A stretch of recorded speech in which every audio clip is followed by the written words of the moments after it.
नमस्कार दोस्तों, एक बार फिर स्वागत है आपका आपके अपने चैनल साइंस ग्रुप बलवंत पे। मैं बलवंत साण आपका स्वागत करता हूं इस चैनल पे। और हम जो आज पढ़ने वाले हैं बहुत ही मोस्ट इंपॉर्टेंट आपका चैप्टर रहने वाला है, बहुत छोटा सा प्यारा सा, जिसके क्वेश्चन आपको आएंगे आएंगे लेकिन आपको इसमें बिल्कुल भी आसान है, बिल्कुल भी आसान है। जैसे पीछे के चैप्टर थोड़े कहीं मुश्किल भी आया था लेकिन अपन ने उसको सेट कर दिया था। लेकिन कुछ आसान चैप्टर है, ये तो आसान है ही आसान है, इसको तो आप बिल्कुल आसान मानते हैं। लेकिन आप तैयार रहना बस, ठीक है ना। लाइनमैन, एस से जीएसओ, जेई, डब्ल्यूपीओ के अंदर भी मैं बता रहा हूँ आपको, यानी 70 क्वेश्चन आएंगे टेक्निकल, उसमें से 35 क्वेश्चन इलेक्ट्रिकल के आने हैं। 35 क्वेश्चन इलेक्ट्रिकल के आने हैं, तो आपके लिए ये भी इंपॉर्टेंट हो जाता है। भी इलेक्ट्रिकल की थ्योरी आप डब्ल्यूपीओ की तैयारी करते हो तो भी आप मिल जाइए, आ जाइए, ठीक है ना, काम होगा। इलेक्ट्रिकल थ्योरी पूरी निम्मी पैटर्न पे आधारित है, पूरी की पूरी निम्मी पैटर्न के आधार पे करवाई जा रही है। आपको पहले भी करवाई जा रही है लेकिन नाम अब लिखा है मैंने, ठीक है ना। यानी निम्मी पैटर्न वो होता है जिस प्रकार से आप एनसीईआरटी जैसे साइंस पढ़ते हो आप और पढ़ते हो, कोई भी सब्जेक्ट पढ़ते हो तो वहाँ पे एनसीईआरटी पे आधारित होता है। एनसीईआरटी है, उसी प्रकार टेक्निकल में निम्मी होता है, ठीक है ना। तो एनसीईआरटी के क्या होता है, निम्मी होता है। तो उसके पैटर्न पे सारे क्वेश्चन आएंगे आपके, तो उस पैटर्न पे आपको करवाई जाएगी। सारे मोस्ट इंपॉर्टेंट सारी चीज़ें रहने वाली है, मोस्ट इंपॉर्टेंट ये सारी की सारी, क्योंकि 70 क्वेश्चन आएंगे, ठीक है। तो आपका एक एक चीज़ आपको करवाई जाएगी। 70 क्वेश्चन आने हैं। 70 क्वेश्चन में मैक्सिमम आप मेरे से पढ़ते हो तो मैं गारंटी दे सकता हूँ मैक्सिमम क्वेश्चन आप करके आओगे। यानी सबसे ज़्यादा क्वेश्चन आपका स्कोर रहेगा टेक्निकल के अंदर, क्योंकि आप इतना आसान तरीके से इस चीज़ को पढ़ रहे हैं, ठीक है। आपका जो फर्ज बनता है छोटा छोटा, उस चीज़ को आप कवर करिए। क्या जी, हम आपको करना है सिर्फ सब्सक्राइब करके, लाइक करना है, वीडियो को शेयर करना है, कमेंट करना है, सारे के सारे कमेंट करके बढ़िया तरीके से बता दिया करो, क्योंकि आपका ही फायदा है, ठीक है। हमारा थोड़ा सा मनोबल बढ़ जाता है, मनोबल बढ़ जाता है तो हम क्या करते हैं, फिर वीडियो को अच्छे तरीके से उतनी थोड़ी एनर्जी के साथ बना पाते हैं, ठीक है ना। क्योंकि और काम करने के बाद या ज़्यादा क्लासें क्या कुछ करने के बाद थोड़ी थकान महसूस होती है, लेकिन आपके कमेंट देख के, क्लास बनाने से पहले मैं एक बार कमेंट देखता हूँ, अगर अच्छे कमेंट आए होते हैं तो उस दिन एनर्जी अच्छी रहती है, ठीक है। उसी प्रकार से तो आप अच्छे अच्छे कमेंट किया करो भैया। आज हम स्टार्ट करेंगे पॉलीफेज सिस्टम। पॉलीफेज सिस्टम एक छोटा सा है, ऐसी थ्योरी के बाद चैप्टर। पॉलीफेज सिस्टम का मतलब होता है बहु, कुछ के तो हंसी आ गई है ना, बहुकला प्रणाली, मतलब बहू जी, वाह जी वाह, इसी के लिए तो तैयारी कर रहे हैं जी, ठीक है ना। इसका तो रोड़ा है। तो बहुकला प्रणाली क्या होती है, उससे पहले मैं आपको बता दूं फेज सिस्टम क्या होता है। फेज सिस्टम क्या है, या फेज सिस्टम क्या होता है, ठीक है ना। यानी कला प्रणाली क्या होती है, ये चीज़ें अगर आपको आती है तो इसके अंदर बहुत सी चीज़ें पढ़ेंगे हम। थ्री वे, स्टार, डेल्टा, जो आगे मोटर के अंदर भी काम आएगा आपके, स्टार कनेक्शन, डेल्टा कनेक्शन, ठीक है ना। उसके अंदर आपको स्टार और डेल्टा आज क्लियर हो जाएगा। मोटर के लगभग चीज़ें आपको मैं पहले ही कवर करा दूंगा। मशीनें आपको बिल्कुल आसान लगेगी, आप मेरे साथ रहते हो तो, ठीक है ना। मशीनें आपको बिल्कुल आसान लगेगी, क्योंकि आपने इसको पूरी मेहनत करके, ऐसा नहीं है भी हाँ, पूरी मेहनत करके आपके दिमाग में डालने के लिए लेक्चर तैयार किए सारे के सारे, ठीक है। भी आपको समझ में आए, ऐसा नहीं है भी हाँ 10-15 मिनट में करवा दिया, आपको समझ में आए ना जाए मतलब नहीं है। आपसे ही मतलब है मुझको बस, और किसी से मतलब नहीं है। आप मेरे से पढ़ते हो ना तो आपसे ही मतलब है। कला प्रणाली क्या है, भी सप्लाई जो होती है आपके घरों में, सप्लाई आती है, उसको संचारू रूप से चलाने के लिए हमें किसकी जरूरत पड़ती है, संचारू रूप से चलाने के लिए आवश्यकता के अनुसार, आवश्यकता के अनुसार हमें फेज सिस्टम की आवश्यकता पड़ती है, ठीक है ना। आवश्यकता के अनुसार हमें फेज सिस्टम की आवश्यकता, यानी सप्लाई को सुचारू रूप से चलाने का मतलब क्या है जी। जैसे आपके घर में लोड ज़्यादा है, लोड ज़्यादा है तो इसका मतलब क्या होगा, सिंगल फेज से काम नहीं चलेगा, तो हम क्या लेते हैं, डबल फेज वाली मोटर लेके आते हैं, या 3 फेज वाली, फेज टू फेज वाली मोटर लेके आते हैं। तो वहाँ पर क्या होता है, इस प्रकार की सप्लाई, जहाँ पर जिस सप्लाई की जरूरत होती है उसी प्रकार की सप्लाई यूज़ कर ली जाए, इसलिए हमें किसकी जरूरत पड़ती है, फेज सिस्टम की जरूरत पड़ती है। जैसे आपके घरों के बाहर 4 तार जा रहे होंगे, कितने 4 तार जा रहे हैं, उसमें 3 फेज के हैं, एक नीचे वाला क्या होता है, न्यूट्रल होता है। यानी उसके हिसाब से जिस प्रकार की हमें सप्लाई चाहिए तो हमें फेज टू फेज, 3 फेज चाहिए तो हम तीनों को इकट्ठा ले आएंगे, ठीक है। हमें 2 फेज चाहिए तो हम 2 को ले आएंगे। अगर हमें 1 फेज चाहिए तो हम नीचे वाले या किसी में एक से और एक न्यूट्रल ले आएंगे। तो वो क्या है, फेज सिस्टम है आपका, ठीक है ना। यानी जिस प्रकार से हमें चलाना है उसी प्रकार से हम क्या करते हैं, फेज सिस्टम का यूज़ करते हैं, यानी कला प्रणाली का यूज़ करते हैं। हम पढ़ते हैं पॉलीफेज। पॉलीफेज से पहले मैं बता देता हूँ, फेज जो होता है एक सिंगल फेज भी होता है। यानी यहाँ पर इस प्रकार का जो आपको देखा मिलेगा, इसका मतलब क्या होता है, फेज होता है। इसको हम क्या बोलते हैं, सिंगल फेज, ठीक है ना। आपके घरों में यूज होती है, जो हमारे घर में कौन सा भाई 10 फेज यूज होते हैं ना, single phase system. Single phase जो होता है यानी एक कला प्रणाली। छोटे बिल्कुल आसान सी चीजें आपको होगी जी, ये समझने वाली चीजें थी नहीं लेकिन आपने समझा दिया और मजा आ गया, ठीक है ना। एक कला प्रणाली का क्या मतलब है, यानी जिसके अंदर 2 तार होते हैं। एक फेज का मतलब जी, फेज तो एक कह रहे हो, तार 2। एक तो इसके अंदर क्या होगा, एक फेज प्रणाली के अंदर एक तो होता है फेज, एक क्या होगा, फेज होगा जी, ठीक है जी, जिसको पी लिखते हो आप। और एक तार किसका हो जाएगा, न्यूट्रल का हो जाएगा।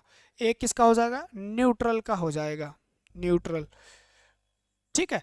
यानी एक फेज एक कला का तार है और एक किसका है जी, न्यूट्रल का तार है। किसका है, न्यूट्रल का तार है, जिसको न्यूट्रल ही कहते हैं, ठीक है ना। तो या जहां पर P लिखा मिल जाए उसका मतलब फेज होता है, N लिखा मिल जाए उसका न्यूट्रल होता है, ठीक है ना। और फेज वाला, सिंगल फेज के अंदर ये लाल होता है फेज वाला, और न्यूट्रल वाला क्या होता है, काला होता है। तो 2 प्रकार की तार होती है। एक फेज प्रणाली जो है, एक फेज प्रणाली में कितने वायर होते हैं, 2 वायर होते हैं। देखो बिल्कुल आसान बना देंगे, 2 वायर। एक वायर कैसा है जी, एक तो काला है और एक क्या है, लाल है। आपको पूछे लाल कौन सा है जी, तो काला जो है वो तो न्यूट्रल होता है जी, लाल फेज होता है। दोबारा क्यों लिखा, क्योंकि आपके दिमाग में जाना चाहिए, ठीक है ना, भागना नहीं है।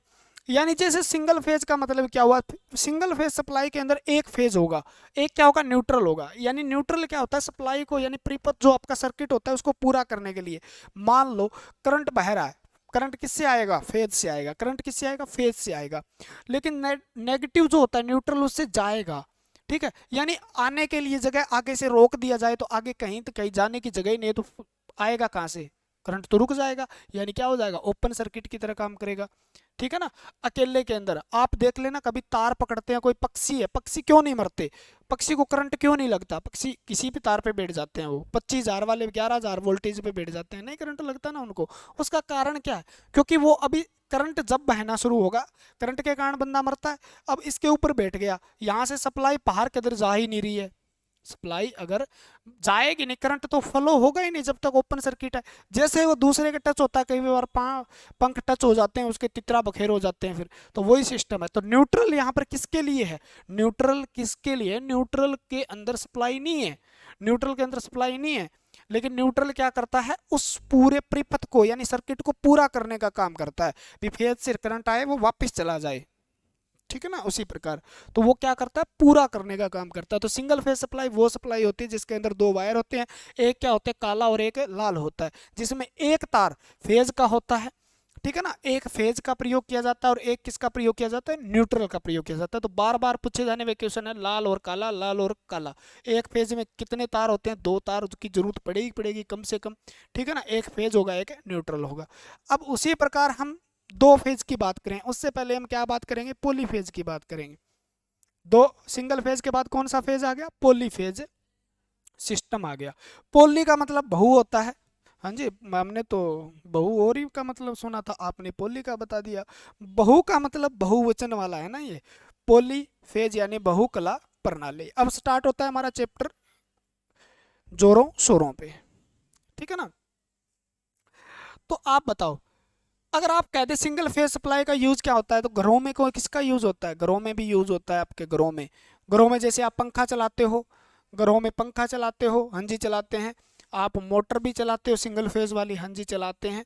आप ट्यूबलाइट भी चलाते हो, हाँ जी चलाते हैं। आप क्या क्या नाम है इसका, कूलर वगैरह भी चलाते हो, एसी भी चलाते हो। ये सारी की सारी क्या है, सिंगल फेज पे काम करने वाली है उपकरण है, ठीक है ना। तो ये यूज कहाँ होती है जी, आपके घरों में ज़्यादातर यूज होती है, फैक्ट्रियों वगैरह में 2 फेज या 3 फेज ज़्यादा यूज होती है, ठीक है ना। तो ये फेज है।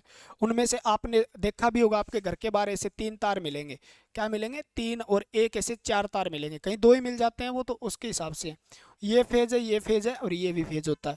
और ये क्या होता है, नीचे वाला न्यूट्रल होता है। इसमें से एक लिया आपने फेज, कोई सा भी ले लो, और एक इधर से लिया न्यूट्रल, तो ये एक न्यूट्रल, और ये 2 तार आपके घरों में चले जाते हैं, आपको पता भी है, ठीक है ना। ये भी ले लो चाहे ये भी ले लो, आपने लगाए भी होंगे, तो ये ऊपर वाले फेज होते हैं, निचला न्यूट्रल होता है। आज आपको बहुत अच्छा समझने को मिलेगा। पॉलीफेज का मतलब क्या होता है जी, 2 फेज, यानी ऐसी सप्लाई या ऐसा सिस्टम जिसके अंदर 2 फेज हो, या इससे अधिक, या 2 से अधिक फेज उपलब्ध हो, अधिक फेज कला उपलब्ध हो, तो उस सिस्टम को, उसको पॉलीफेज या बहुकला प्रणाली कहते हैं, बहुकला प्रणाली कहते हैं, ठीक है ना। यानी जिसके अंदर 2 फेज हो, यानी वो कौन सी प्रणाली है, ये सिंगल फेज है, ये तो बहुकला है, क्योंकि इसके अंदर 3 फेज है और एक न्यूट्रल है। यानी ये कौन सी आगे आपके घरों में सप्लाई जाती है, वो वन सिंगल फेज है। गली में जो सप्लाई है वो सिंगल फेज नहीं है, वो 3 फेज सप्लाई है। आपके गली के अंदर जो सप्लाई आती है वो 3 फेज है, लेकिन आपके घरों में जाती है जो, वो सिंगल फेज है।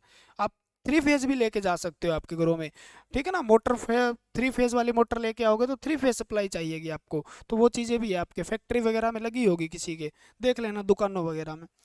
यानी ये कौन सी हो सकती है जी, तो 2 फेज हो सकता है, ठीक है, और 3 फेज हो सकता है। ज़्यादातर यही यूज़ होते हैं। इसके साथ क्या हो सकते हैं जी, 4 फेज वाली सप्लाई भी हो सकती है, 6 फेज वाली भी सप्लाई हो सकती है, ठीक है, 9 फेज वाले भी सप्लाई हो सकती है जी, 12 फेज वाले भी सप्लाई हो सकती है, ठीक है। यानी 2 phase, 3 phase, 4 phase, 6 phase, 9 phase, 12 phase, लेकिन 3 फेज और 2 फेज या सिंगल फेज ज़्यादा यूज होती है। ज़्यादातर यूज, सबसे ज़्यादा जो यूज होती है, सबसे उपयोगी सप्लाई है वो है 3 फेज। कौन सी सप्लाई है, 3 फेज, ठीक है ना। बाकी 3 फेज के बारे में पढ़ने वाले हैं, उससे पहले हम 2 फेज के बारे में थोड़ा पढ़ लेंगे, ठीक है। तो 2 फेज क्या होता है, क्योंकि क्वेश्चन कहीं से भी आ सकता है, तो मैं छोड़ता कुछ भी नहीं। 2 फेज सप्लाई या 2 फेज सिस्टम, यानी दो कला, द्विकला या दो कला प्रणाली। फेज का मतलब क्या होता है, कला। फेज डिस्प्लेसमेंट को हमने कला अंतर बोला था, याद हो तो, ठीक है। ये कैसे बनती है जी, बनती है वो भी बता देंगे, बिगड़ती है वैसे भी बता देंगे, क्या क्या होता है इसके अंदर, क्या क्वेश्चन आपसे पूछे जा सकते हैं। 2 फेज सप्लाई कैसे बनती है जी, जैसे ऐसे बनती है जी, ऐसे आपके पास था, एक ले लिया जी नॉर्थ पोल, और एक ले लिया जी साउथ पोल, ये ले लिया आपने अल्टरनेटर, क्योंकि सप्लाई किससे पैदा करनी है हमें, अभी अल्टरनेटर से पैदा करनी है। किससे करनी है, अल्टरनेटर से। ऑसिलेटर वेटिलेटर बाद में देखेंगे। ये आपके बीच में आपने वाइंडिंग कर दी, ठीक है ना, एक वाइंडिंग करी, ये लो, ठीक है, ये वाइंडिंग कर दी, एक वाइंडिंग करी आपने, ये लो,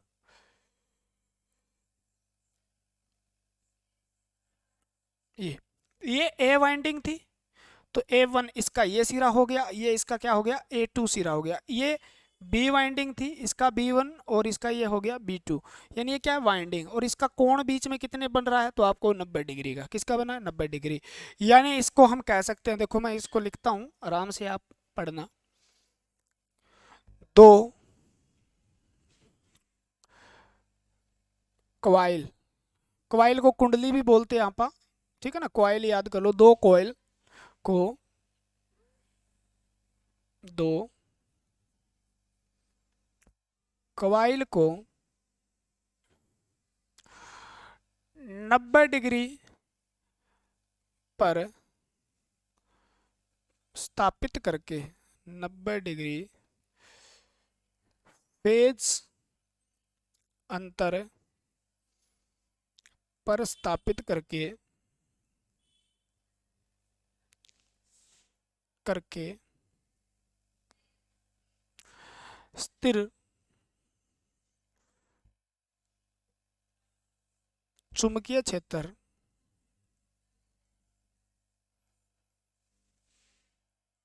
में घुमाया जाता है तो हमें टू फेज सप्लाई, या हमें मत लिखो, तो टू फेज सप्लाई उत्पन्न होती है। ठीक है, लिखना जरूरी है क्योंकि नोट्स आपके बनेंगे, ये बाद में मैं बोलूंगा वो चीज़ें कुछ समय तक याद रहेगी, और नोट्स आपके बन गए तो आप बार बार पढ़ोगे, आपको दोबारा वीडियो देखने की जरूरत भी नहीं पड़ेगी, है ना। अगर पड़ेगी तो फिर, नहीं तो फिर पढ़ भी सकती है। अगर आप देखो, एक वाइंडिंग ये है मेरे पास, एक वाइंडिंग है, मतलब ए वाइंडिंग है मेरे पास और दूसरी क्या है, बी वाइंडिंग है। इन दोनों के बीच में फेज अंतर मैंने कितना दे दिया, 90 डिग्री। दोनों वाइंडिंग को 90 डिग्री पे फेज पे अंतर देखो, दोनों वाइंडिंग क्या है, 90 डिग्री पे रखी मैंने, और 90 डिग्री देख के ये क्या है, एन, और ये क्या है, चुंबकीय क्षेत्र बनाएंगे, क्योंकि दो चुंबक है, और आपको पता भी है north south, south north, north south, ठीक है ना। यानी साउथ जो होता है उससे किरणें निकल, वो क्या है, चुंबकीय रेखाएं निकलती है और नॉर्थ के अंदर इंटर करती है, अंदर अंदर नॉर्थ के अंदर घूमती है। इनको हमने दोनों तरफ किया, यानी यहाँ से निकलेगी तो ये क्या हो गया, चुंबकीय क्षेत्र हो गया। अब ये चुंबकीय क्षेत्र के अंदर जब इस वाइंडिंग को रखेंगे आप, मतलब जैसे आपका आर्मेचर, रोटर, ये शब्द आपको बाद में यूज करने हैं, इसलिए बीच में रखना है अपने को, जैसे बीच में रख दिया, और ये क्या है, अपने को क्या करना है, इसको घुमाना है। अब ये जो चुंबक था उसके कारण क्या बना, मैग्नेटिक फील्ड बना, और मैग्नेटिक फील्ड बना तो इसके अंदर जैसे ही सप्लाई को घुमाया जाएगा, मतलब क्या है, आप मैकेनिकल एनर्जी के साथ इसको घुमाएंगे, यानी यांत्रिक ऊर्जा से इसको घुमाएंगे, तो ये क्या करेगी, चुंबकीय क्षेत्र को काटेगी, इसके बीच में जो, यानी इसके बीच में जो चुंबकीय क्षेत्र बना है उसको काटना शुरू करेगी, ऐसे ऐसे ऐसे काटना शुरू करेगी। जैसे ही वो काटना शुरू करेगी चुंबकीय क्षेत्र को, तो फ्लक्स, फ्लक्स से क्या, ईएमएफ पैदा होगा। तो ईएमएफ ही क्या है, आगे इसको क्या करेगा, करंट को धकना शुरू कर देगा, तो वो क्या बन जाएगी, टू फेज सप्लाई बन जाएगी। यानी एक वाइंडिंग से एक फेज और दूसरी वाइंडिंग से एक फेज, वन फेज यानी टू फेज, यानी दो फेज सप्लाई बनेगी। तो एक बात याद रखनी है आपको भी, टू फेज सप्लाई पैदा करने के लिए कितनी वाइंडिंग चाहिए, हमें दो वाइंडिंग कम से कम चाहिए। दो वाइंडिंग को कितने डिग्री पर रखना है, 90 डिग्री फेज अंतर होता है, तो याद रखना, ठीक है ना। कहाँ रखना है, दो वाइंडिंग, तो आप कहोगे फेज अंतर कितना है, टू फेज में फेज अंतर कितना होता है, तो फेज अंतर जो होता है वो कितना होता है, 90 डिग्री का। कितना होता है, 90 डिग्री का। यानी एक वाइंडिंग को दूसरी वाइंडिंग के कितने डिग्री पर, फेज अंतर पर स्थापित की जाती है, तो आप कहोगे 90 डिग्री पे स्थापित की जाती है। और इसके अंदर क्या होगा, दोनों फेज के अंदर, यानी दोनों फेज में,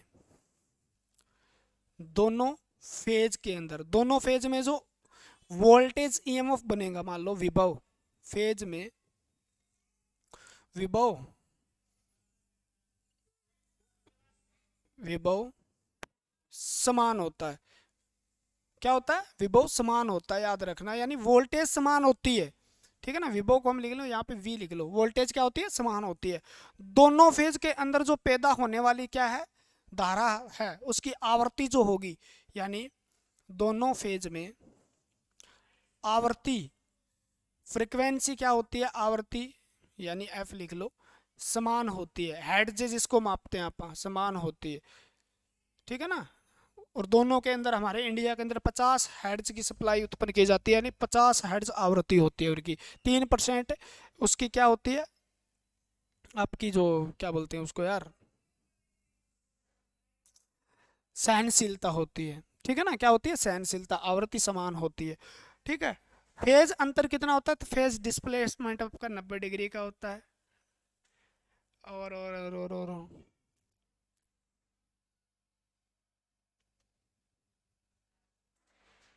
ठीक है।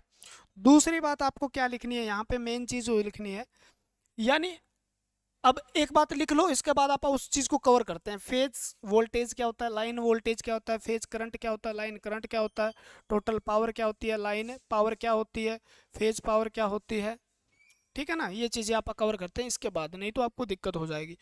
फेज, तीनों में विभव क्या दोनों में विभव क्या समान है। मान लो वी ए के अंदर जो वोल्टेज है, यानी वी ए के अंदर जो विभव है, पोटेंशियल है, वो VA लिख लिया।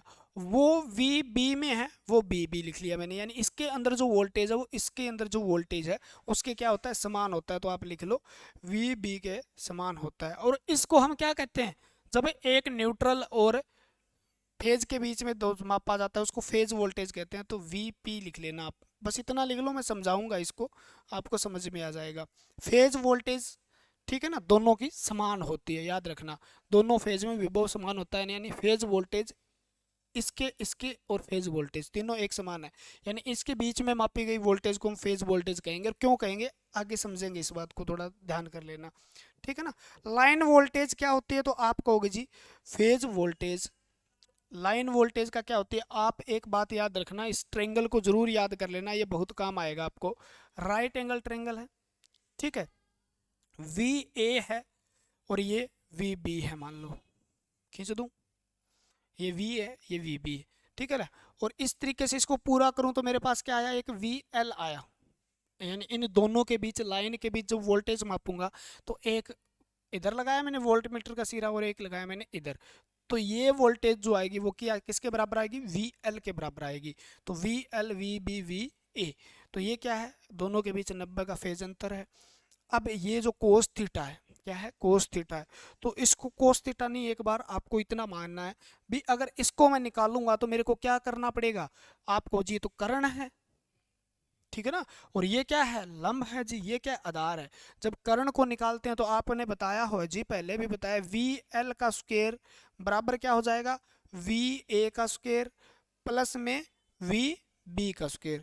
आपने ऊपर कहा है जी VA VB तो बराबर है, यानी दोनों को A लिख लो, A लिख लो, या इसको VP लिख लो, फेज वोल्टेज लिख लो। बोलो जी सही है, आप भी बढ़िया मजा लेते हो ना हमारा। तो VL किसके बराबर है, तो VA VB के बराबर है, VB VP के बराबर है, यानी तीनों एक बराबर है। तो मैं एक नाम ही लिख लेता हूँ, VP फेज वोल्टेज प्लस में VP फेज वोल्टेज, स्क्वायर कर दिया मैंने। धीरे धीरे समझा रहा हूँ आपको, इसका भी क्या करना है, स्क्वायर करना है। अब इसको बराबर में जब लेके जाएंगे आप, तो VL लाइन वोल्टेज है वो किसके बराबर हो जाएगी, अंडर रूट चला जाएगा इसके ऊपर, VP का स्क्वायर हो जाएगा प्लस में VP का स्क्वायर हो जाएगा। धीरे धीरे समझो, VP कितने हो गए, 2 हो गए। VL बराबर क्या हो गया, अंडर रूट में 2 VP स्क्वायर हो गया, ठीक है ना। तो इसको मैं ऐसे भी लिख सकता हूँ, बोलो जी आप थोड़ा सा हमको ना थोड़ा सा आसान तरीके से समझा दिया करो, ठीक है ना। VP का स्क्वायर, ठीक है ना, और ये हो गया, ठीक। इससे क्या हो जाता है, ये कट जाता है। तो VL जो होता है, क्योंकि बहुत अच्छे से समझाना पड़ेगा आपको मेरे को, VP ये हो गया।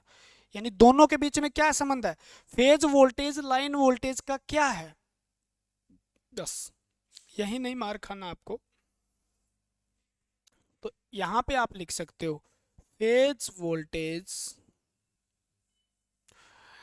लाइन वोल्टेज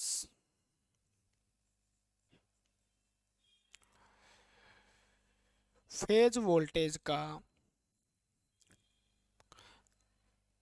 ये लिख लो बस, आगे समझ में अब आ गया है, वोल्टेज का अंडर रूट 2 गुना होता है,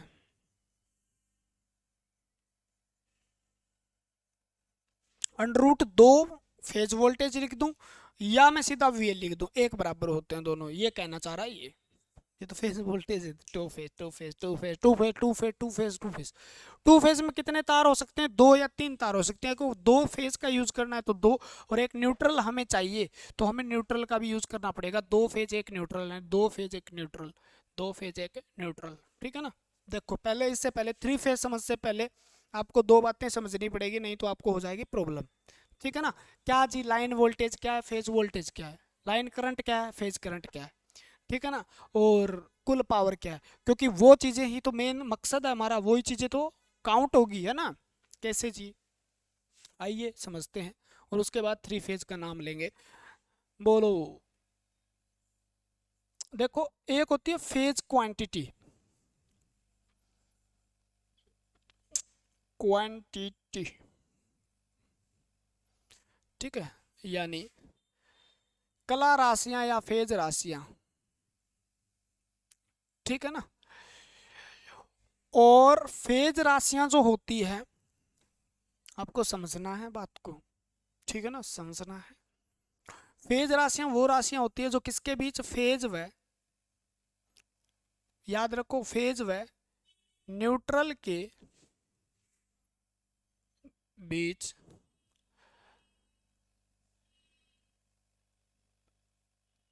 राशियों का मान, उसको हम क्या बोलेंगे, फेज का मान, कला का मान जो है उस राशि का क्या मानेंगे, फेज का मान। जैसे फेज और न्यूट्रल के बीच जब कोई मान लेंगे ना अपन, तो उसको हम क्या बोलेंगे, फेज क्वांटिटी कह देंगे। जैसे लाइन वोल्टेज है, लाइन करंट है, ठीक है ना, जैसे फेज करंट है, फेज वोल्टेज है। तो फेज वोल्टेज का मतलब क्या हुआ, फेज क्वांटिटी है वो, ठीक है ना।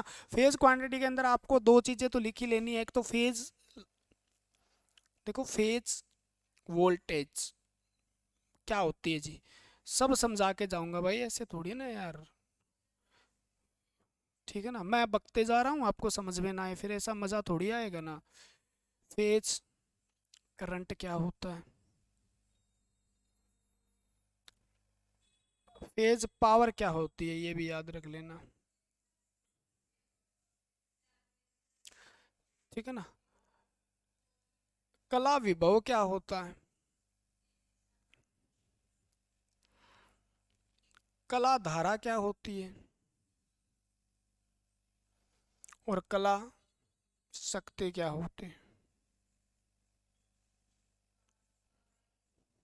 ठीक है। यानी ये शब्द आएंगे आपके बार बार इस चैप्टर के अंदर, यही तो चीजें हैं। और यही चीजें आपके मोटर वगैरह पढ़ेंगे तब आएगी, मशीनें पढ़ेंगे वहां आएगी, तब आपको आ जाएगी दिक्कत। उससे पहले इसको कवर कर लो, सारी चीजें कवर कर लो, आप हमारे साथ बने रहो, कवर हम करवा देंगे आपको। बस बस जी, आप पे तो विश्वास कर ही लिया हमने, है ना। अब तो जो होगा देखा जाएगा, आप पे कर लिया हमने विश्वास। देखो, मैं मान लेता हूँ ये राशि आपके पास, चलो ये ले लेते हैं आप सीधा का सीधा, आपके घर के बाहर सप्लाई है। ये क्या है, आर मान लेते हैं, इसको वाई मान लेते हैं, इसको बी मान लेते हैं, ठीक है ना, और इसको मान लेते हैं न्यूट्रल, होता है न्यूट्रल। अगर मैं यहां से ले लेता हूं इसको, यहां से, और यहाँ पे मैंने लगाया वोल्ट मीटर, यहाँ पे क्या लगाया, वोल्ट मीटर, तो ये न्यूट्रल और किसके बीच में, ये क्या है जी, ये तो फेज बता रहे हो आप, और ये क्या है, न्यूट्रल। फेज और न्यूट्रल के बीच में जब मैं मापूंगा, कोई राशि को मापूंगा, उस राशि को मैं क्या बोलूंगा, उस राशि को, यानी फेज और न्यूट्रल के बीच में जो राशि है उस राशि को मैं फेज क्वांटिटी कहूंगा या फेज राशियां कहूंगा। वोल्टेज मापा मैंने, सही मापा जी आपने, तो ये वोल्टेज क्या है, आप कहोगे जी ये वोल्टेज तो फेज वोल्टेज है, क्या वोल्टेज है, फेज वोल्टेज है, ठीक है ना, क्लियर हुई। और इन दोनों के बीच में कितना करंट है और कितनी है, दोनों को मैंने माप दिया, तो इसके और इसके बीच में फेज है। ये पावर मापी मैंने, वाट मीटर लगाया, मैंने क्या लगाया, वाट मीटर लगाया मान लो, ठीक है ना। तो वाट मीटर जैसे ही मैंने लगाया, तो इसके अंदर जो पावर आएगी वो वी आई आएगी, और क्योंकि ये एसी है तो हमें कोस थीटा लिखना पड़ेगा। तो यानी फेज और न्यूट्रल के बीच में जो शक्ति है, पावर है, उसको हम क्या बोलते हैं, फेज पावर बोलते हैं, ठीक है ना। करंट तो अब न्यूट्रल इसके बीच मापा नहीं जाता, ठीक है ना। करंट तो क्या होगा, यहीं से मापेंगे, इसके अंदर सीरीज में ही मापेंगे, तो इस बीच में जो मापेंगे वो तो लाइन क्या हो जाएगा, फेज करंट हो जाएगा। न्यूट्रल और उसके बीच में अगर करंट माप रहे हैं तो थोड़ा सा इसमें फर्क है, बस यहाँ थोड़ा सा फर्क है। यानी आपको कहा जाएगा, ठीक है ना, फेज व फेज व न्यूट्रल के बीच वोल्टेज जो होती है वो क्या कहलाती है, फेज वोल्टेज कहलाती है, ठीक है। इसको हम क्या लिखेंगे, V से वोल्टेज लिखेंगे, P से फेज लिख देंगे, कोई दिक्कत, कोई परेशानी नहीं। करंट, तो यहां थोड़ा सा मैं इसको चेंज करूंगा, फेज के क्वाइल में बहने वाली करंट जो है वो कौन सी करंट होती है जी, फेज करंट होती है। कौन सी करंट होती है, फेज करंट। क्वाइल भी बताऊंगा आपको, मैं सारा कुछ बताने वाला हूं, आप टेंशन मत लो। आपसे कहेगा फेज व न्यूट्रल के बीच पावर या शक्ति जो होती है वो क्या कहलाती है, ये कहलाती है, ठीक है ना। यानी इसको कैसे लिखते हैं जी, आई पी लिखेंगे, ठीक है ना। फेज करंट को इसको कैसे लिखेंगे, पी फे पावर, पी से फेज। ठीक है, ये कितनी होती है जी, ये होती है आपके देखो अलग अलग में phase current, phase voltage, phase line अलग अलग होती है। तो यहाँ पर क्या होती है, तो पी पी आपको कहीं मिले भी, फेज पावर का फार्मूला क्या है, तो आप सीधा लिख देना वी आई कोस थीटा। तो ये फेज पावर का फार्मूला हो जाएगा। क्या हो जाएगा, फेज पावर का फार्मूला हो जाएगा। फिर नहीं समझ में आया जी, नहीं आया, मैं आता ही नहीं जी, आप वो दूसरा तरीका लेके आओ। कौन सा जी, फेज पावर क्या है, देखो आपने डेल्टा कनेक्शन देखा है, आपने स्टार कनेक्शन देखा है, बोलो जी अंदर देखा। ये 120 डिग्री पे स्थापित होता है, ठीक है ना। थ्री फेज बनाऊंगा मैं, टू फेज नहीं बनाऊंगा, यहाँ पे मैं थ्री फेज बनाऊंगा। ये ले लेता हूं मैं, आर है मेरा फेज और ये वाई है और ये क्या है, बी है, यानी आर वाई बी मैंने फेज लिए, यानी थ्री फेज है ये मान लो। ठीक है, इसके अंदर आर है मेरे पास, एक वाई है, एक बी है, आर वाई बी, और एक मेरे पास न्यूट्रल होगा, यहाँ से निकलेगा वो, जहाँ पर तीनों मिलते हैं उसको न्यूट्रल होता है। ठीक है ना, यहाँ पे तीनों मिलते हैं न्यूट्रल होता है। अब ध्यान रखो, अब ध्यान से सुन लो, अब ध्यान से सुन लो, एकदम स्टिक तरीके से सुन लो, नहीं तो ये कभी समझ में नहीं आएगा फेज वाला फंडा। मान लो वोल्ट मीटर मैंने यहाँ लगाया, ठीक है, ये क्या इंडक्टर हो गया, एक किस्म से वाइंडिंग तो है लेकिन इंडक्टर की तरह काम करती है वाइंडिंग, तो मैंने बताया होगा आपको, तार लो, चालक है, चालक को गोल करो, इंडक्टर है, गोल करके इकट्ठी कोई कोयले बना दो, वाइंडिंग है, बताया था ना। ठीक है ना, अब जो यहाँ से और यहाँ से जैसे ही मैं मापूंगा तो ये किसके बीच में हो गया, एक तो सीधा सीधी बात है नेगेटिव ही हो गया कहीं ना कहीं सोचे तो, यानी यहाँ से और यहाँ के बीच में जब मापूंगा तो इसके अंदर जो करंट वोल्टेज होगी वो वीपी यानी फेज वोल्टेज कहलाएगी, यही तो आगे जाएगी। अगर मैं कहूँ नहीं नहीं नहीं, आपने थोड़ी देर पहले ये बताया था ऐसे माप लो, बात तो वही है ना, ऐसे माप लो, यहाँ से यहाँ तक माप लो, यानी ये तो बीच में तो न्यूट्रल ही है, यहाँ से मापो चाहे यहाँ से माप लो। मैं कह दूँ जी नहीं नहीं आप ऐसे नहीं मापो, मुझे तो ऐसे समझ में आता है, वीपी है, एक न्यूट्रल ले लो, एक न्यूट्रल को तार कनेक्ट करो, एक वोल्ट मीटर की इससे कनेक्ट करो, कौन सी हो गई, फेज वोल्टेज है। इस कोयल के अंदर कितना करंट है, तो कोयल में कितना करंट है वो क्या हो गया, आई पी हो गया। जैसे इसके अंदर भी जो करंट है वो क्या हो गया, तो आप कहो जी इसके अंदर ही तो वीपी है और इसके अंदर क्या है, फेज वोल्टेज का मतलब यही होता है, क्योंकि इधर और इधर मापूंगा तो इधर तो न्यूट्रल हो गया किसी न किसी तरीके से। इसके अंदर भी वो है, वो क्या है, पी वोल्ट है, और एम्पियर की बात करूं तो आई पी है, करंट है, तो इसे फेज करंट कहते हैं या फेज वोल्टेज कहते हैं। तो मैंने यहाँ लिखा है कोयल के बहने वाली धारा, ठीक है ना, कोयल में बहने वाली, क्योंकि करंट सीरीज में मापा जाता है, याद हो तो आपको।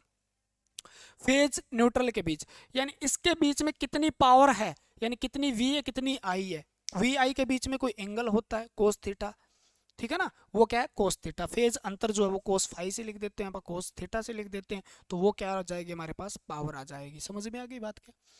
अब जी हमें एक चीज और समझनी है, बोले क्या समझनी है जी, आप थोड़ी देर बाद में, थोड़ी देर बाद में जिक्र करोगे क्या, हम कर लेते हैं जी। कितने प्यारे हो यार तुम, कितना जोर लगाना पड़ता है आपके लिए। लाइन क्वांटिटी, लाइन है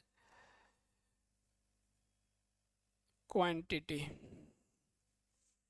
ठीक है ना, यानी इसको हम लाइन ही लिखना, और लाइन इंग्लिश में दिया मिले ना आपको, एक बार आप याद करना, एक बात ध्यान रख लियो मेरे सरकारी अफसरों, ठीक है, लाइन मैन हो या जेई जीएस हो जो भी हैं, ठीक है ना, जेई बनने के बाद है ना लाइन मैन सारे साहब कहते हैं भाई साहब, ठीक है ना, साहब आ गए, साहब आ गए, साहब आ गए, जेई साहब होती है पड़ी, ठीक है ना, कांपते हैं फिर, आपका रुतबा होगा, जज्बा होगा, लोग डरेंगे तुमसे, ठीक है ना, डरते हैं भाई, रियल में डरते हैं। आप देखो, क्योंकि ये जो पेन होता है ना वो जेई के हाथ में होता है, काम तो लाइनमैन वगैरह करते हैं, लेकिन पेन जो होता है ना, कलम बहुत खतरनाक चीज होती है, जेई के हाथ में होता है, तो जूनियर इंजीनियर जो है। लाइन मैं समझाना क्या रहा चाहता भी, आप जब भी पेपर में बैठो ना तो एक बात ध्यान रखना, निम्मी जो है या आप कहो हिंदी है, कई बार हिंदी समझ में नहीं आती, ठीक है ना, जब ट्रांसफॉर्मर तो आपको पता है, लेकिन प्रेरणा मित्र आपको पता नहीं क्या होता है, कैपेसिटर आपने, कंडेंसर सुना है, लेकिन संधारित्र आपने पहली बार सुना होगा, ठीक है। तो कुछ चीज़ें ऐसी है जो आप इंग्लिश में आप जानते हो, हिंदी में नहीं जानते, तो आप इंग्लिश एक बार जरूर, क्योंकि बाईलिंगुअल पेपर आएगा तो इंग्लिश जरूर पढ़ लेना। इंग्लिश एक बार जरूर पढ़ लेना, केवल हिंदी के भरोसे मत रहना। इंग्लिश सब क्वेश्चन पढ़ लेना, कोई ज़रूरी नहीं है आपको पढ़ना है। ठीक है ना, क्या पता ऑप्शन के अंदर इधर वाली साइड क्या पता क्या टेढ़े मेढ़े नाम लिखे हो, उधर वाले इंग्लिश के नाम पढ़ते ही समझ में आ जाए आपको। ठीक है, तो एक बार नज़र जरूर मार लियो। लाइन राशि है, कौन सी होती है लाइन राशियाँ? यानी जो दो फेज के बीच में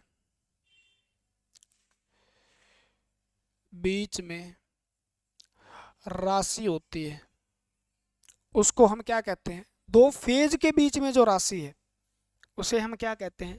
फेज राशियां कहते हैं। जैसे जी,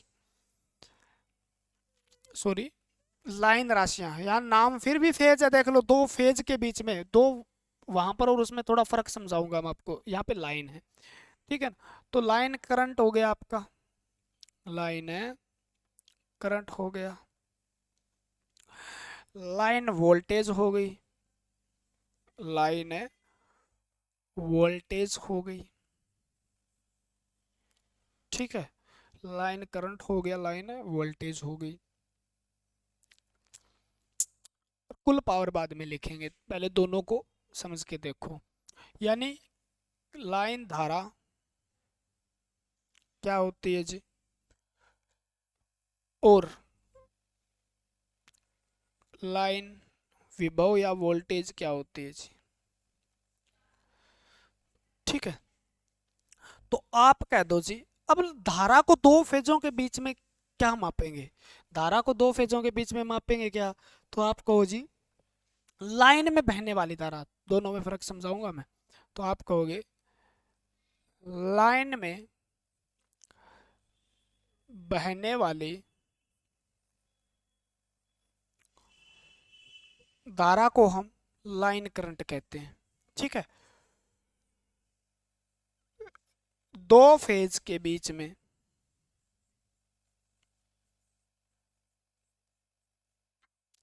वोल्टेज को हम लाइन वोल्टेज कहते हैं। क्या कहते हैं? लाइन वोल्टेज, सिंपल शब्दों में। यानी फेज टू फेज, दो फेजों के बीच मापी गई वोल्टेज, आप ऐसे कह सकते हो, दो फेज के बीच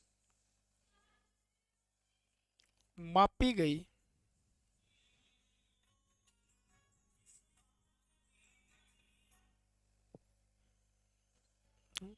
हम्म,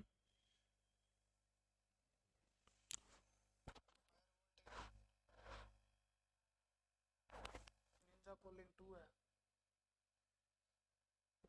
सस्ती होगी, हर टाइम महंगी है, लेकिन अब 2200 की हो रही है।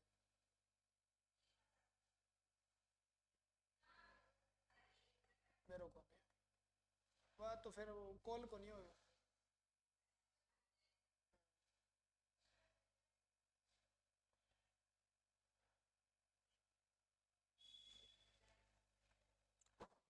ठीक है, तो फेज के बीच में मापी गई, समझ में नहीं आया जी। देखो कुल पावर कितनी होती है ये भी लिख देता हूं मैं। कुल पावर आपसे पूछी जाए, कुल पावर,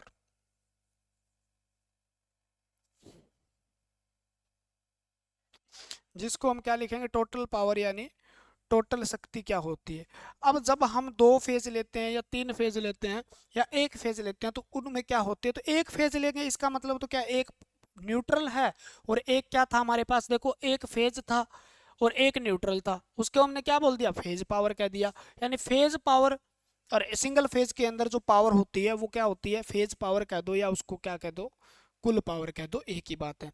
तो फेज पावर, यानी अगर हमें कहूँ सिंगल सप्लाईज होती है उसमें कुल पावर कितनी होती है, समझ लो ये बातें काम में कहीं ना कहीं यूज कर दूंगा मैं, फिर कहोगे जी तो वो क्या होती है? एक गुणा V I cos theta. Clear है? मतलब ठीक है जी। अगर वो कह दे दो फेज के अंदर कुल पावर कितनी होती है, तो आपको लिख लेना है अंडर रूट दो वी आई कोस थीटा। एक बात और बताऊंगा आपको, तीन फेज के अंदर पावर बताओ, तो दो के अंदर दो, तीन के अंदर तीन, तीन कोस थीटा। लेकिन थोड़ा सा ध्यान रखना, ये अब फेज वोल्टेज या फेज करंट की गुणा कर रहा है ये, देखो पीछे मैंने ये लिख रखा है, सीधा अगर लिख रखा है तो ये क्या कर रहा है, फेज वोल्टेज है ये, वीपी है और आई पी है। फेज वोल्टेज फेज करंट की गुणा कर रहा है, तब ये पावर आ गई, क्योंकि पावर बराबर वी आई होता है, आपको सबको पता है। पावर बराबर वी आई होता है डीसी के अंदर जब मापते हैं, इन फेज के अंदर जब मापते हैं, या शुद्ध प्रतिरोध या परिपथ के अंदर मापते हैं, तो पी बराबर वी आई होता है, वोल्टेज गुणा एम्पियर होता है, वोल्टेज एम्पियर। ठीक है ना, वोल्ट एम्पियर इसकी होती है, वाट जिसको कहते हैं शक्ति। लेकिन जब हम एसी में मापते हैं ना, और उसके अंदर फेज अंतर होता है वोल्टेज और एम्पियर के बीच में, यानी कितने डिग्री का अंतर है, तो हम क्या कहते हैं फिर कोस थीटा, उस अंतर को कोस थीटा से लिखते हैं, यानी पावर फैक्टर वाला फंडा लग जाता है कई बार यहाँ। ठीक है ना, पावर फैक्टर, तो वी आई वोल्टेज गुणा एम करंट, कोस थीटा उसके अंतर है, उस पर भी डिपेंड करेगा। ठीक है, अगर वो फेज वोल्टेज की बात कर रहा है तो एक फेज के अंदर V I cos theta, two phase में दो अंडरूट दो गुना पावर हो जाए, एक फेज से दो, एक फेज से कितनी ज्यादा है, अंडरूट दो गुना है। तीन फेज में कितनी ज्यादा है, एक से अंडरूट तीन गुना। ये है तो एक ही ना पीछे वाला, तो यानी दो फेज में अंडरूट दो गुना ज्यादा है, तीन फेज। जब हम फेज की बात करते हैं, याद रखना ये किसकी बात करते हैं, जब हम फेज वोल्टेज या फेज क्वांटिटी की बात करते हैं। जब हम किसकी बात करते हैं, फेज की बात करते हैं। जब हम किसकी बात करते हैं, फेज वोल्ट या फेज एम्पियर की बात करते हैं, तब की बात है ये। अब आपको लाइन करंट या लाइन वोल्टेज दे के पूछ ले, लाइन करंट या लाइन वोल्टेज दे के पूछ ले, तो वो क्या होगा जी, पावर, तब बताऊं मैं। तब आपको ये लिखना है, ऊपर वाला तो एक ही है फंडा, क्योंकि इसमें लाइन वोल्टेज, ठीक है ना, सेम ही है यही। अब इसमें तो लाइन दे दे, लाइन तो होगी नहीं ना, वी आई कोस थीटा ही रहेगी। ठीक है ना, एक की एक गुणा। लेकिन यहाँ पर ध्यान रखना, जब लाइन वोल्टेज की बात करेगा तो अंडर रूट हटा देना।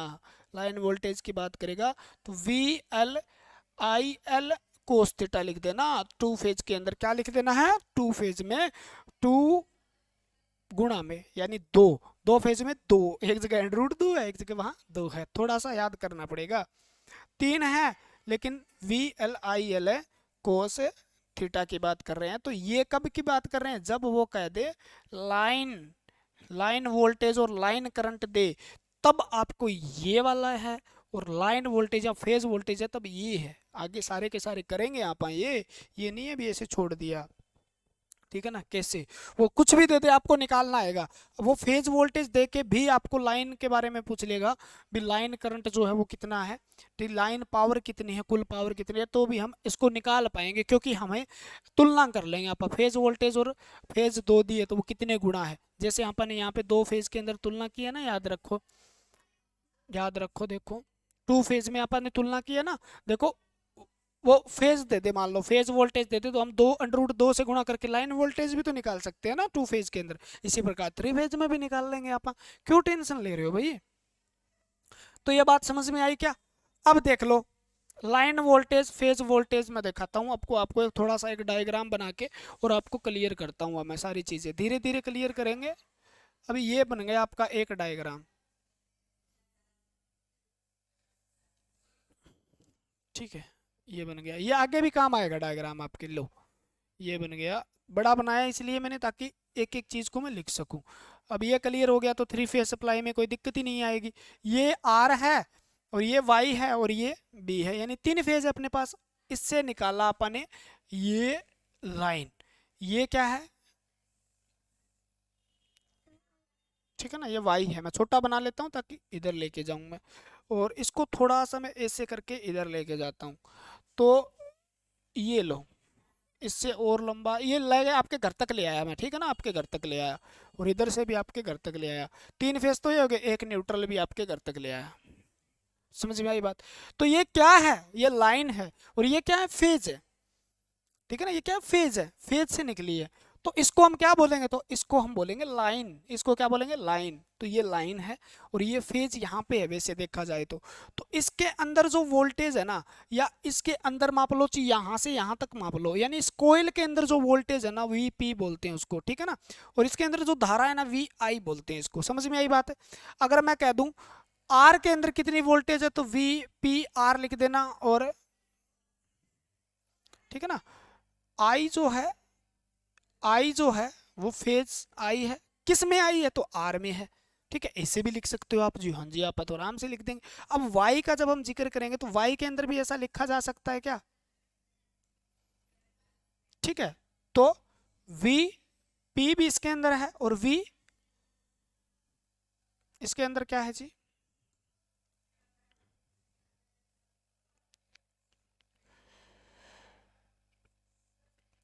इसके अंदर भी फेज वोल्टेज है और आई ये बराबर होती है, फेज फेज बराबर होते हैं, बताऊंगा मैं आपको, ठीक है ना। फेज वाली चाहे किसी में हो, तीनों में क्या होगी, एक जैसी होती है। वी पी है और आई पी है। अब करंट तो है लेकिन कौन से में, बी में है तो इसके पीछे बी लगा देना, ये किस में है, वाई में है तो इसके पीछे वाई लगा देना, कोई दिक्कत नहीं है, नो प्रॉब्लम। तो इसको हम क्या बोलते हैं, यानी ये किसके बीच में मापी गई, न्यूट्रल। चाहे मैं यहाँ से माप लूँ, चाहे मैं यहाँ से माप लूँ, चाहे मैं यहाँ से माप लूँ, चाहे मैं यहाँ से माप लूँ, इस न्यूट्रल के साथ ये क्या है, न्यूट्रल है। इस न्यूट्रल के साथ ये मैं आर बना देता हूँ, ये लाइन किसकी है, वाई की है, और ये किसकी है, बी की है। ठीक है ना, ये लाइन किसकी आ रही है, आर की आ रही है, ये किसकी आ रही है, बी की आ रही है, वाई की आ रही है, और ये किसकी, बी की आ रही है, और ये क्या है, न्यूट्रल है जी। ठीक है, अगर मैं इस न्यूट्रल के इसके बीच में कोई माप रहा हूं तो वो तो फेज है। ठीक है, समझा रहा हूं, ये बात दिमाग में बैठती नहीं है। ठीक है, अब जब मैं इसके बीच में मापी तो मेरे क्या होगी, फेज। तो ये तो है मेरी फेज वोल्टेज, क्या है, फेज क्वांटिटी हो गई। ठीक है ना, फेज क्वांटिटी यानी फेज कला राशियां होगी, यहाँ मापूं यहाँ मापूं यहाँ मापूं। ठीक है ना, अब जब मैं लाइन यानी न्यूट्रल का कहाँ, भाड़ में, मुझे नहीं पता न्यूट्रल कहाँ है, अब मैं मापता हूँ यहाँ से, मैंने एक यहाँ लगाया और ले आया मैं, एक मैंने लगाया यहाँ पे, ये लो, ये लो, इसके बीच में जो वोल्टेज है वो क्या है, वी एल, इसको हम क्या बोलेंगे, लाइन वोल्टेज। ठीक है ना, और लाइन वोल्टेज किसकी है, यानी दो फेज के बीच में है, दो फेज के बीच में किस किस की है, तो आपको ये भी लिखना होगा, वोल्टेज लाइन है किसके बीच में है, आर वाई के बीच में, आर है वाई के बीच में। तो जब लाइन का मतलब क्या है, जब फेज टू फेज मापता हूं ना मैं, फेज टू फेज, तो उसको लाइन वोल्टेज या लाइन करंट। अब दूसरा, एक तार मैंने यहाँ पे ली, इसको समझ के आ गई आपकी बात, ठीक है ना, एक तार मैंने ली यहाँ पे, ठीक है ना, और एक तार मैंने इसके साथ जोड़ दी, नीचे वाले के साथ, तो आप कहोगे जी ये वोल्टेज कौन सी होगी, तो वी एल, ये भी लाइन वोल्टेज है। ठीक है ना, है किसकी, आर और बी की। अब जी नहीं नहीं, ये दो तो ले लिया आपने, अब यहाँ से ली मैंने और एक यहाँ से ली, तो ये भी क्या है, लाइन वोल्टेज है, क्या है, लाइन वोल्टेज है। ठीक है ना, लाइन वोल्टेज है। करंट की बात करें तो करंट जो इसमें बह रहा था वो करंट तो था फेज करंट, लेकिन जब मैं यहाँ पर चेक करता हूँ, क्योंकि मीटर तो यहीं लगेगा, एम्पियर मीटर, ठीक है ना, क्योंकि ये तो एक ही तार का चेक होता है एम्पियर मीटर, तो इसमें जो करंट है वो लाइन करंट, इसमें जो करंट है वो भी लाइन करंट, और यहाँ पर जो लाइन में बहने वाला करंट है उसको हम लाइन करंट कहते हैं। कोयल में बह रहा है वो फेज करंट होता है। फर्क आ गया, ठीक है ना। जब इनके बीच में, जब वो क्या मापता हूं मैं, इसके बीच में और इसके बीच में जब मैं पावर मापता हूं, जब मेरे पास एक फेज है कोई भी और मेरे पास एक फेज प्लस न्यूट्रल है, उसमें जब मैं पावर मापता हूं तो पावर जो होती है वो फेज पावर कहलाती है, वो क्या होती है, वी आई कोस थीटा होती है। लेकिन मैं इसमें भी मापूं, इसमें पावर इसमें पावर, तीनों की पावर को मापूं तो वो क्या होती है, लाइन पावर होती है। यानी जब तीनों का जोड़ होता है, लाइन पावर का मतलब इसका और इसका तीनों की पावर, जो उसका जोड़ जो होता है उसे हम क्या कहते हैं, कुल पावर कहते हैं। क्या कहते हैं, कुल पावर या टोटल पावर कहते हैं। अब समझ में नहीं आया तो कभी नहीं आएगा, ठीक है ना। समझ में आ गई बात, क्या होता है लाइन फेज, ठीक है ना। तो यहाँ पे मैंने बताया था भी दोनों फेज में आवर्ती समान होती है, दोनों फेज में विभव समान होते हैं। यानी जो फेज है, इस फेज के अंदर जो क्या है, तो वीपी है इस फेज के अंदर, वही वीपी क्या है इसके अंदर है। यानी ए और बी के अंदर जो वोल्टेज है दोनों फेज के अंदर, वो क्या है, बराबर होती है। ये बात बताई थी मैंने। लाइन वोल्टेज, मैंने यहाँ से तार निकाला, एक तार यहाँ से निकाला मैंने और एक तार निकाल लिया यहाँ से। अब ये वोल्टेज कौन सी हो गई जी, वोल्टेज लाइन वोल्टेज हो गई। कौन सी वोल्टेज हो गई, लाइन वोल्टेज। तो ये लाइन वोल्टेज होती है ना, इस फेज वोल्टेज का कितना गुणा होती है, देखो √2 गुणा होती है। यानी इसके अंदर जो वोल्टेज है वो लाइन वोल्टेज √2 गुणा आगे होगी, ज्यादा होगी, ठीक है ना। कितनी होगी, √2 गुणा। तो इस बात को आप लिख लेना, ये देखो यहाँ पे मैंने स्पेशल बताया है, और ये बताता ना तो आपको समझ में नहीं आता, ठीक है ना। लिखो आगे, ये देखो क्या बात है जी, कहाँ चले जाते हो, हमें भी समझाया करो। 3 फेज सिस्टम, 3 फेज सिस्टम। मेरे सिस्टम पर ना शक करिए, मैं सिस्टम फाड़दा चलिया करूँ है। कला प्रणाली सिस्टम फाड़ देना है भैया अपने को, पेपर का सिस्टम हिला देना है, ठीक है। अच्छा सस्सी का सिस्टम फाड़ना है अपने को, ठीक है ना। इतने ज्यादा नंबर लेके आने हैं, कहो कहाँ से पढ़े, पेपर लीक तो नहीं करवा लिया, इतने नंबर लेके आए हैं आप, है ना। फाड़ देंगे यार, सिस्टम को सेट करना है पूरा का पूरा कहीं पे, हाँ जी, ठीक है। 3 फेज यानी जिसके अंदर कितने फेज हो, 3 फेज प्रणाली में अंदर क्या होते हैं, 3 फेज होते हैं, और एक न्यूट्रल भी हो सकता है जी, ठीक है ना। एक न्यूट्रल भी हो सकता है, आवश्यकता के अनुसार हम न्यूट्रल का भी यूज कर सकते हैं। तो 3 फेज प्रणाली जो होती है, 3 फेज प्रणाली में 3 फेज 4 वायर, 4 वायर अगर सिस्टम है तो उसके अंदर कितने होंगे, 3 तो फेज के वायर होंगे, ठीक है, 3 फेज के क्या होंगे, वायर होंगे। और एक फेज जो होगा, एक क्या होगा, न्यूट्रल का होगा। यानी वायर कितने हो गए, 4 वायर हो गए। यानी एक वायर जो होता है वो आर होता है, यानी एक क्या होता है, वाई होता है, और एक क्या होता है, बी होता है, और एक है एन होता है। आर जो होता है वो लाल होता है, रेड होता है, वाई येलो पीला होता है, और बी यानी ब्लू यानी नीला होता है, लाल पीला नीला। और ये क्या होता है, लाल होता है। ये क्या होता है, लाल, लय लय वाले हैं सारे के सारे, पीछे लय आ रहा है देखो, काला होता है, ठीक है ना। अगर 3 फेज हैं, मान लो 1 फेज, 2 फेज, 3 फेज, 4 फेज, ये एक आर है तो ये क्या होगा, लाल तार होगा एक, ठीक है ना। और ये क्या हो गया, ये पीला तार होगा। यानी 4 तार लेके आने हैं तो अपने को भी, एक क्या होगा, नीला होगा, ठीक है।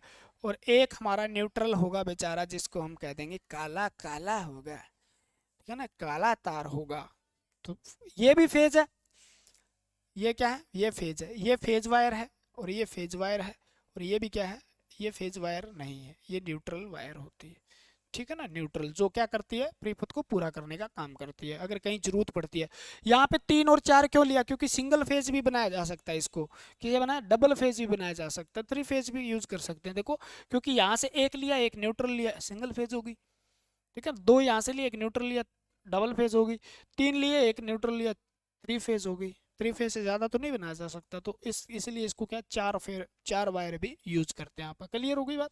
3 फेज यानी पॉलीफेज का एक भाग होता है, ठीक है ना। तो पॉलीफेज सिस्टम का एक भाग होता है 3 फेज सिस्टम। 3 फेज के बारे में बहुत चीजें पढ़नी होती है हमें, बता देता हूँ मैं। और बहुत ही इंपॉर्टेंट बातें जो आप बताई जाएगी आपको, जो अखबार में भी आ सकती है कल, तो ध्यान से पढ़ लेना, नहीं तो हो जाएगी दिक्कत आपको।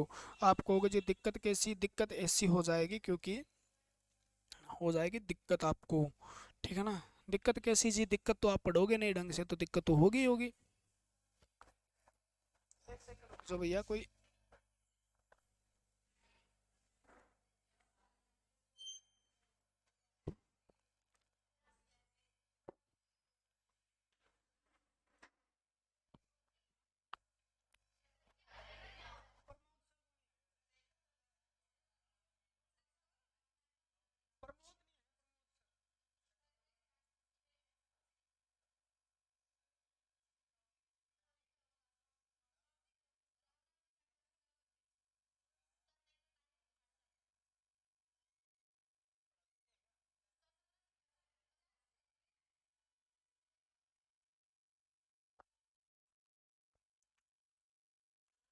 ठीक है,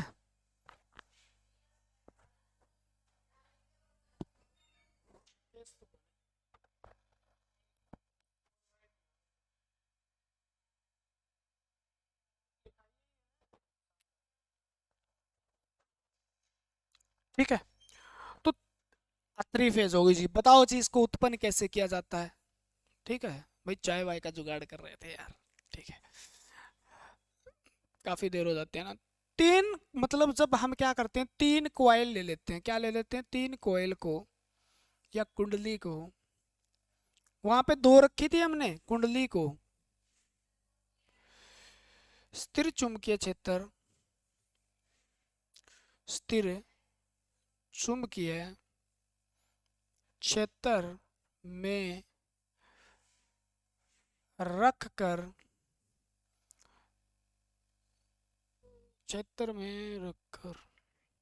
यहाँ पे यार देखो यार, एक चीज लिख लेना, तीन कुंडली को स्थिर, तीन कुंडलियों को इस 120, ये बात लिख लेना, 120 डिग्री फेज अंतर,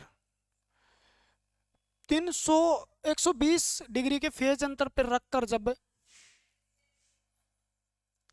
घुमाया जाता है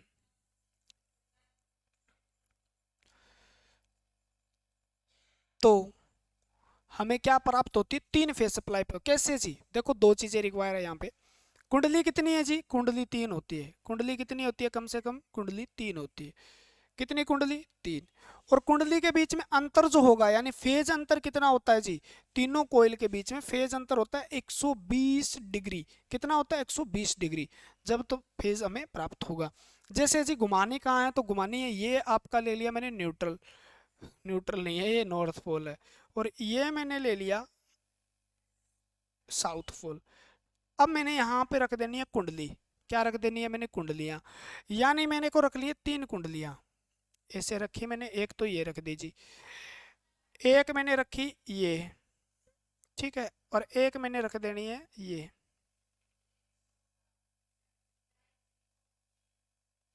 एक मैंने रख देनी है ये, यानी मैंने एक ए रखी, एक मैंने बी रख दी, और एक मैंने सी रख दी। ठीक है ना, तीन कुंडली।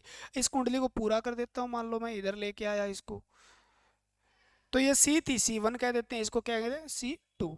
ये कुंडली को इधर पूरा लेके जाता हूं मैं, तो क्या हो गया, ये B2। ये क्या था, B1 था। और इस कुंडली को जब मैं यहाँ से लेके जाऊंगा तो ये क्या हो जाएगा, A2 हो जाएगा। यानी मेरे पास एक एक कुंडली क्या है, स्थापित की गई है। यानी ये कुंडली है, उसी का हिस्सा है, सी का हिस्सा है ये, ठीक है ना।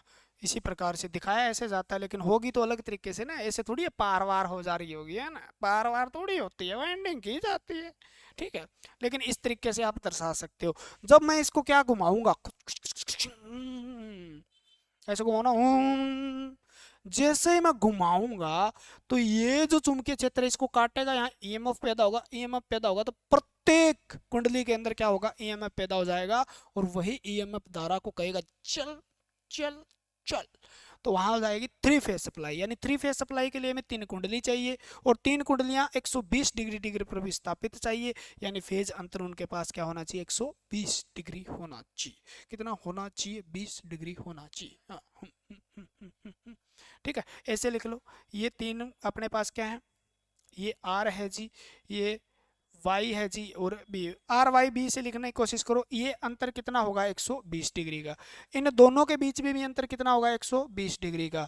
और इन दोनों के बीच में अंतर भी कितना होगा, 120 डिग्री का। यानी ये कितना है जी, ये क्या है जी, फेज अंतर, फेज डिस्प्लेसमेंट, फेज अंतर है।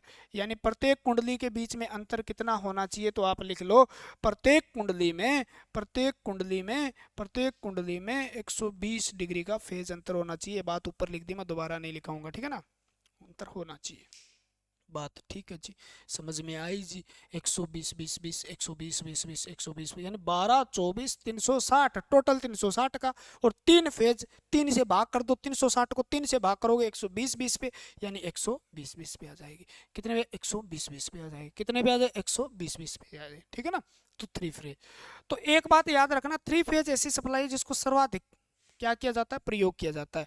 ये बात यहाँ लिख लो, बोर्ड खाली है तो मैं यहाँ लिखा देता हूँ, ठीक है ना। बोर्ड खाली मत रहने देना सर जी, ठीक है ना। थ्री फेज सप्लाई जो है, यहाँ पे नोट करके लिख लो, थ्री फेज सप्लाई सबसे ज्यादा, सबसे ज्यादा प्रयोग में ली जाती है, उपलब्ध में प्रयोग में ली जाती है, ठीक है।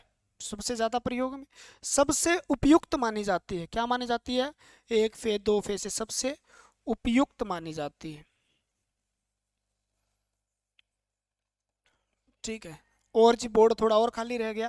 थ्री फेज सप्लाई जो है, उसके मोटर जो होते हैं, उनकी मशीन जो होती है, थ्री फेज की मशीन की जो मोटर मान लो उसकी क्या होती है दक्षता, और दक्षता एफिशिएंसी क्षमता कैपेसिटी ज्यादा होती है, क्या होती है उच्च होती है, ज्यादा लिख लो उच्च होती है, ठीक है ना, इसलिए इसको थ्री फेज में प्रयोग किया जाता है।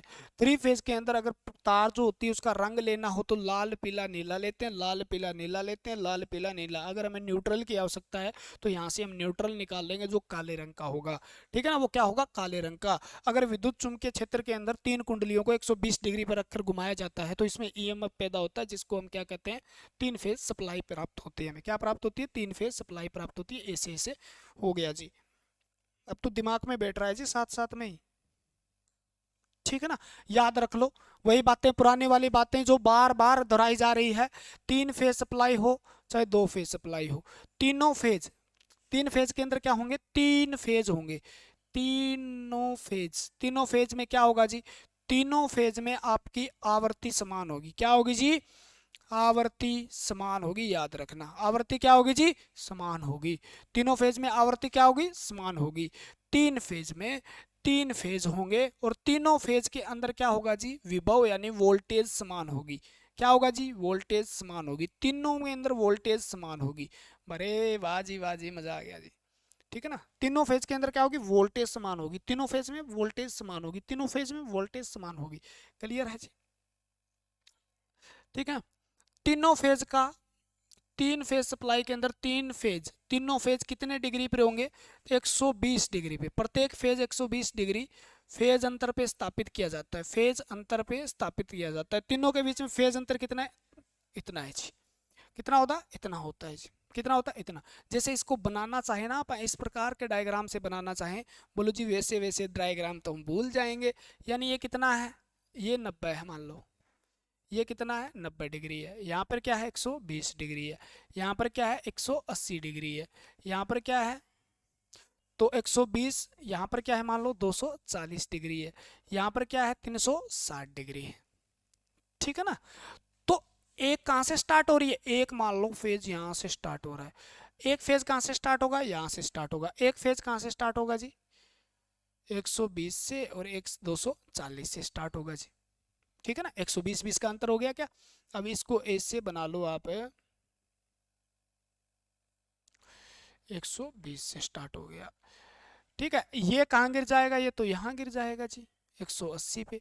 ये कहाँ गिरेगा 120 और 240 300 कितने होते हैं, ये तो इससे फालतू जाएगा 240 और यानी कितना 120 है, तो 120 कहाँ जाके मिलेगा जी ये मिलेगा आपका एक तो 300, हाँ ये मिल जाएगा आपका 120 वाला कहाँ मिलेगा यहाँ मिलेगा देखो, क्योंकि ये कितना 180 180 कितना हो गया 120 और 180 कितना हो गया जी तो हाँ इधर जाके गिरेगा, ठीक है ना। तो चलो इसको छोड़ दो, आपके समझ में मेरे समझ में ये आ रहा है भी इस प्रकार से ये बनेगा, ठीक है ना, इस प्रकार से ये बनेगा। ये ऐसे बन गया तो इसके बीच में 120 का होगा, यानी ये जैसे यहाँ गिरेगा तो ये यहाँ से उठेगा, यानी ये आर है और ये क्या हो गया वाई हो गया, इसकी वाई ऐसे गिरेगा। तीसरा किससे उठेगा 120 240 से, 240 से, तो ये क्या हो गया आर वाई बी हो गया, ठीक है ना। ये तीनों फेज के अंदर कितना अंतर है तो आप कहोगे जी 120,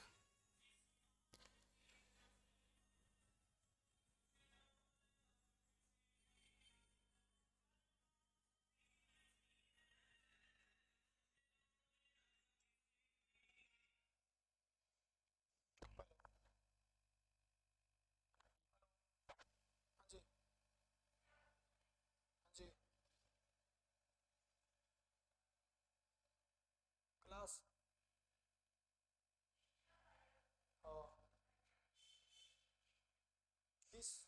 20 मिनट में आपको तो हाँ तीन फेज सप्लाई के अंदर कितने का अंतर होगा ये हो गया। तो इसके अंदर लाइन वोल्टेज बताओ जी, फेज वोल्टेज तो पता चल गया ना, फेज वोल्टेज का पता चल गया ना, या लाइन वोल्टेज फेज वोल्टेज का क्या होता है ये बताओ जी, ठीक है ना। तो फेज वोल्टेज या लाइन करंट जो होता है वो इस प्रकार से कितने डिग्री के अंतर पे 120 पे, प्रत्येक कितने पे 120 पे। चलो इसको मत समझो आप, ठीक है ना, आपको हो जाएगी दिक्कत, आपको हो जाएगी परेशानी, ठीक है ना, लेकिन समझना इसको ही पड़ेगा तब परेशानी से दूर होने के लिए।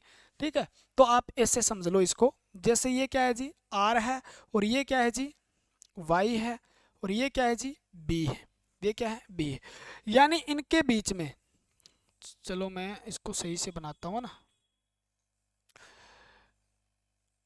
परेशानी नहीं होनी चाहिए, टाइम लग जाए चाहे, लेकिन आज के बाद है ना, आज के बाद मेरा लेक्चर जिसने देख लिया मान लो, तो मेरे को इतना कॉन्फिडेंस है, अगर उसने ढंग से देखा है, उसने दिल लगा के देखा है ना, तो मेरे हिसाब से कमेंट करके बताना कितनों को दूसरे के लेक्चर समझ में आते हैं, कितनों को लेक्चर दूसरे के समझ में आते हैं। ये है, ये क्या होता है जी, ये तो होता है फेज वोल्टेज, क्या होता है फेज वोल्टेज होता है, आपको पता ही। ये भी क्या होता है, तो आप कहोगे जी फेज वोल्टेज है, ये भी फेज वोल्टेज है, लेकिन तीनों कितने डिग्री पे, 120 डिग्री पे विस्थापित है, याद कर लो इस बात को। तीनों कितने पे, 120 डिग्री के फेज अंतर पे, 120 डिग्री के, ये इससे 120 है, ये इससे 120 है, और ये इससे 120 है। ठीक है ना, फेज सीक्वेंस भी पढ़ेंगे यहाँ पर, डॉट फेज सीक्वेंस तो बाद में पढ़ देंगे, क्या डेल्टा स्टार डेल्टा वहाँ पढ़ लेंगे, कोई दिक्कत नहीं है। ठीक है ना, अब आपसे कोई बात पूछ ले, मान लो क्या पूछ ले, बात पूछ ले, इसके अंदर करंट जो है, ठीक है ना, कितना है, यानी इसके अंदर आई आर कितना है, ठीक है ना, इसमें पूछ ले आपसे V voltage R, phase voltage पूछ रहा हूं मैं अब तो, ठीक है ना, लाइन की बात नहीं कर रहा, फेज वोल्टेज कितना है, फेज करंट कितना है, या पूछे वो वी बी कितना है, वी वाई कितना है, और आई वाई कितना है, वो ये पूछ सकता है वी, तीनों को अगर आर को रेफरेंस माने तो वी बी कितना है, वी फेज, वो फेज की बात, यहाँ तो किसकी बात करेंगे हम, फेज की बात करेंगे जी, आपने अभी भी तो बताया था। ठीक है ना, आई बी कितना है, इस प्रकार से पूछेगा, तो कितने डिग्री पे विस्थापित है 100, आपको मैं कह दूं, जो आपका जो होता है, हम्म, मैं पूछ लूं आपसे, करंट है उसका क्या फार्मूला होता है, तो आपने याद किया होगा, आई मैक्सिमम साइन, साई sine omega t minus plus वहां पे थीटा, याद है क्या, हाँ जी, फेज अंतर के हिसाब से याद किया होगा। तो आई क्या है यहाँ पे, आई आर, आई आर क्या है इसमें, और आई वी, इनके साथ की अगर तुलना की जाए तो तीनों के अंदर किस प्रकार से इसको लिखा जाएगा, ये बात पूछना चाहे, मान लो मेरे को पूछना है आई आर या वी आर पूछना है मेरे को, यहाँ पे मैं वी आर लिखूं चाहे आई आर लिखूं, ई आर लिखूं या ई एम एफ लिखूं, तो इस कोयल के अंदर, इस फेज के अंदर आई आर की वैल्यू क्या होगी, मैं पूछ लूं आपसे, मान लो मैं पूछता हूं आई जो आर आई वाई की वैल्यू क्या होगी, और मैं पूछना चाहता हूं आपसे आई जो है फेज एम्पियर जो होगा वो कितनी होगी बी के अंदर, आप इसको फेज लिख लो, ठीक है ना, क्लियर है। तो इन तीनों के अंदर किस प्रकार से होगा, कितने डिग्री का अंतर, 120 का, क्या होता है आई बराबर, ठीक है ना, आई फेज जो होता है आई मैक्सिमम, क्या है आई मैक्सिमम, और किस में आई मैक्सिमम, ये भी लिख लो जी, आई मैक्सिमम तो है, लेकिन किस में है, आर के अंदर आई मैक्सिमम जो होगा वो, ठीक है ना, और आई मैक्सिमम किसके अंदर, वाई के अंदर, ठीक है ना, आई मैक्सिमम लिख लो, ठीक है, समझ लो एक बार फिर तो अपने आप आ जाएगा, बी के अंदर क्या है, बी के अंदर आई मैक्सिमम लिख लो, बी में मैक्सिमम, ठीक है ना, साइन आप लिखते ही हो जी, सब में एक एक साइन लगा दो, सब में एक एक साइन थीटा लगा दो, ओमेगा टी आपने किया, ये थीटा की वैल्यू जो है, यहाँ पर आपने प्लस माइनस क्या किया, थीटा किया, ठीक है, ये लगाया, यहाँ पर भी आपने सेम का सेम लिख दिया, कोई दिक्कत नहीं है, यहाँ पे भी आपने सेम का सेम लिख दिया, ये तो यहाँ पर जीरो है, प्लस माइनस जीरो का कोई मतलब नहीं होता, तो इस बात को आप ऐसे भी लिख सकते हो सीधे, I am sine omega T, सीधा लिख लो, कोई फर्क नहीं पड़ेगा, यानी ये थीटा जो है वो कितना का है, क्योंकि ये अपने आप को, आप किसको रेफरेंस मानना है, याद कर लो, ऊपर से मैंने आर को रेफरेंस मानना है, आर को रेफरेंस मानते हैं तो, ठीक है ना, तो तुलना कर रहा हूँ, रेफरेंस मानते हैं तो तब की बात है ये, अगर मैं y को रेफरेंस मानूं तो y को पहले लिख दूंगा, उसके बाद इस ऐसे ऐसे तुलना कर दूंगा मैं, ठीक है ना। तो पहले मैंने आर को माना, भी आर के अंदर कितनी है, तो आर की तुलना में इसमें कितनी है और इसमें कितनी है, तो इसमें फर्क कैसे आएगा जी। इसके अंदर तो माइन क्या था, 0 डिग्री हो गया। कितना हो गया, 0 डिग्री को प्लस करो माइनस करो कोई फर्क नहीं पड़ता, ठीक है ना, 0 डिग्री। क्लियर है। यानी इसका तो अपने आप पे तो 0 डिग्री पे विस्थापित है ये। इसके साथ वाई आर के साथ कितने पे विस्थापित है आपको जी, इसके बीच में तो 120 डिग्री का है, तो माइनस 120 डिग्री। ठीक है। अब बी आर के साथ, क्योंकि रेफरेंस किसको माना, आर को, तो इसके अंदर 120 है, 120 है 240, तो आप कहोगे जी माइनस है 240 है। कितना, अरे बी और आर के बीच कितना कोण है, बी 120 और 120 है, होगा ना। इधर वाला नहीं लेना, इधर वाला, क्योंकि हम जब एंटी क्लॉकवाइज चलेंगे, मान लो इस बाइंडिंग को मैं घुमाऊंगा, तो आर के बाद वाई आएगा और वाई के बाद बी आएगा, ठीक है।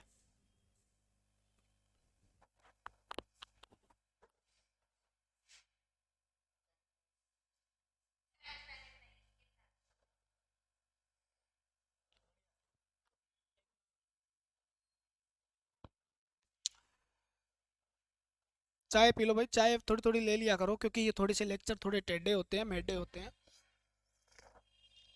अब माइनस 240 को आप क्या लिखते हैं जी, 240 को तो आप इधर वाले में आ जाते हैं जी, साइन की वैल्यू है जी प्लस लिख देते हैं, यानी 360 माइनस थीटा क्या हो जाता है, देखो 240 को हम लिखते हैं मान लो 360 माइनस थीटा, ठीक है।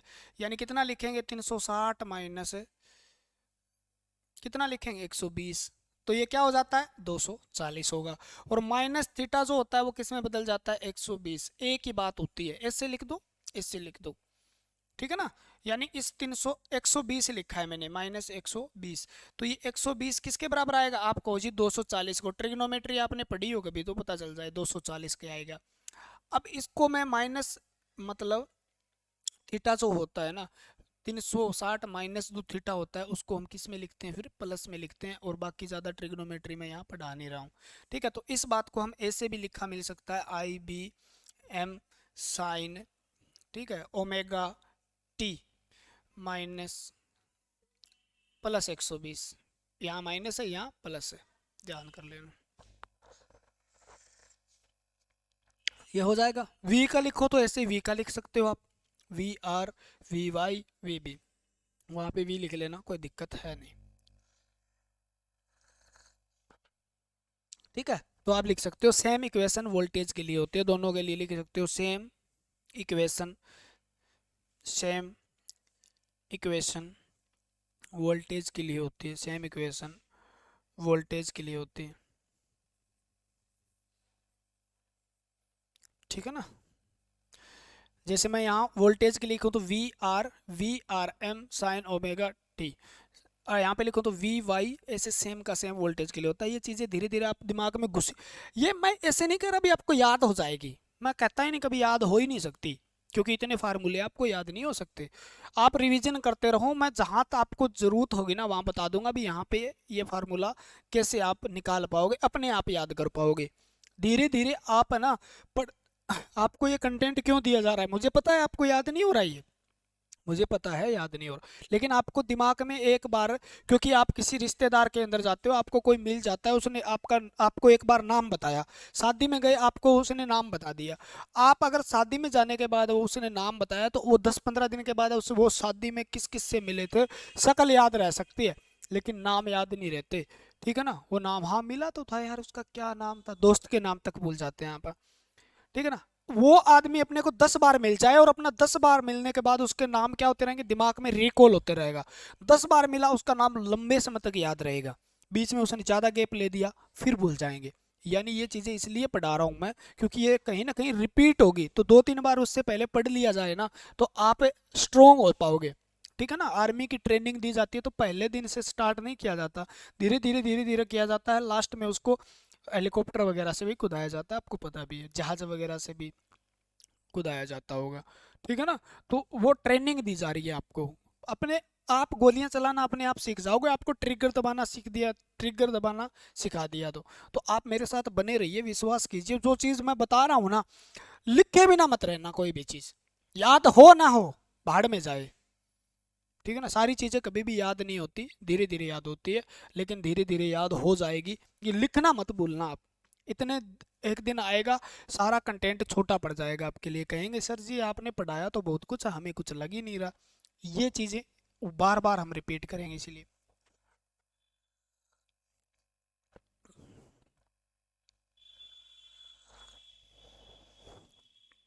ठीक है, आवर्ती समान होती है, ये चीज़ें लिख लीजिए। यहाँ लिखूँ क्या? चलो आगे लिखते हैं। थ्री फेज सप्लाई के अंदर क्या होगा, थ्री फेज सप्लाई जो होती है उसमें प्रत्येक फेज में वोल्टेज समान है। यानी आप कहोगे जी आई वी आर लिखा आपने, याद है क्या? बराबर किसके हैं? वी बी के हैं, बराबर किसके हैं? वी वाई के हैं। यानी सभी के अंदर वोल्टेज क्या होती है, प्रत्येक फेज में वोल्टेज समान होती है।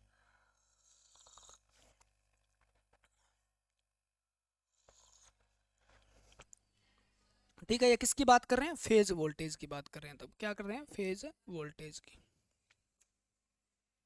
ठीक है, क्योंकि फेज वोल्टेज किसके बीच मापेंगे यार? फेज वोल्टेज क्या मापेंगे? न्यूट्रल के बीच मापेंगे। मान लो यहाँ से मैंने न्यूट्रल लिया, चलिए यहाँ बताता हूँ मैं। ठीक है ना, यहाँ मैंने न्यूट्रल ले लिया, उस न्यूट्रल और इसी और इसके बीच में जो वोल्टेज होगी वो समान होगी। यहाँ से यहाँ मापूंगा वोल्टेज समान होगी, यहाँ से यहाँ मापूंगा वोल्टेज समान होगी, यानी तीनों के अंदर जो वोल्टेज होगी वो समान होगी। ठीक है ना, वोल्टेज क्या होगी? समान होगी। अगर मैं फेज करंट की बात करता हूँ, मान लो फेज करंट की, थ्री फेज के अंदर, फेज की, टू फेज में वही था, थ्री फेज में ये यार लिखाना पड़ेगा। ठीक है ना, आई आर की जो बात करूंगा वही क्या होगा? वही करंट आई बी में होगा, और वही करंट क्या होगा? आई वाई में होगा। यानी फेज करंट भी समान होता है। तो आप यहाँ पे लिख लो, फेज करंट जो है वो भी क्या होता है? समान होता है। फेज करंट क्या होता है? समान होता है। ठीक है ना, तो मैं लिख सकता हूँ, देखो फेज वोल्टेज P लिख सकता हूँ क्या? इसको सब में समान है। ठीक है, इसको लिख सकता हूँ VL, जो आई पी, फेज करंट भी क्या है? सभी में समान है, तीनों फेज के अंदर समान है, तीनों फेज में समान है।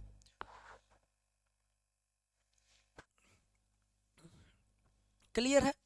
अब जब हम मैं लाइन की बात करूंगा, थ्री फेज के अंदर जब हम लाइन की बात करेंगे, तो लाइन करंट है, लाइन वोल्टेज है, वो क्या होगा? फेज करंट, अरे यार, हाँ, लाइन वोल्टेज की जब बात करूंगा तो मैं लिख लेना इस बात को, लाइन वोल्टेज, लाइन वोल्टेज को समझ में आ गई ना बात? कला विभव जो होता है प्रत्येक कॉम्बिनेशन का, प्रत्येक कॉम्बिनेशन यानी, कॉम्बिनेशन यानी कितने की हो गई भाई? 1 घंटा 17 मिनट। कॉम्बिनेशन में,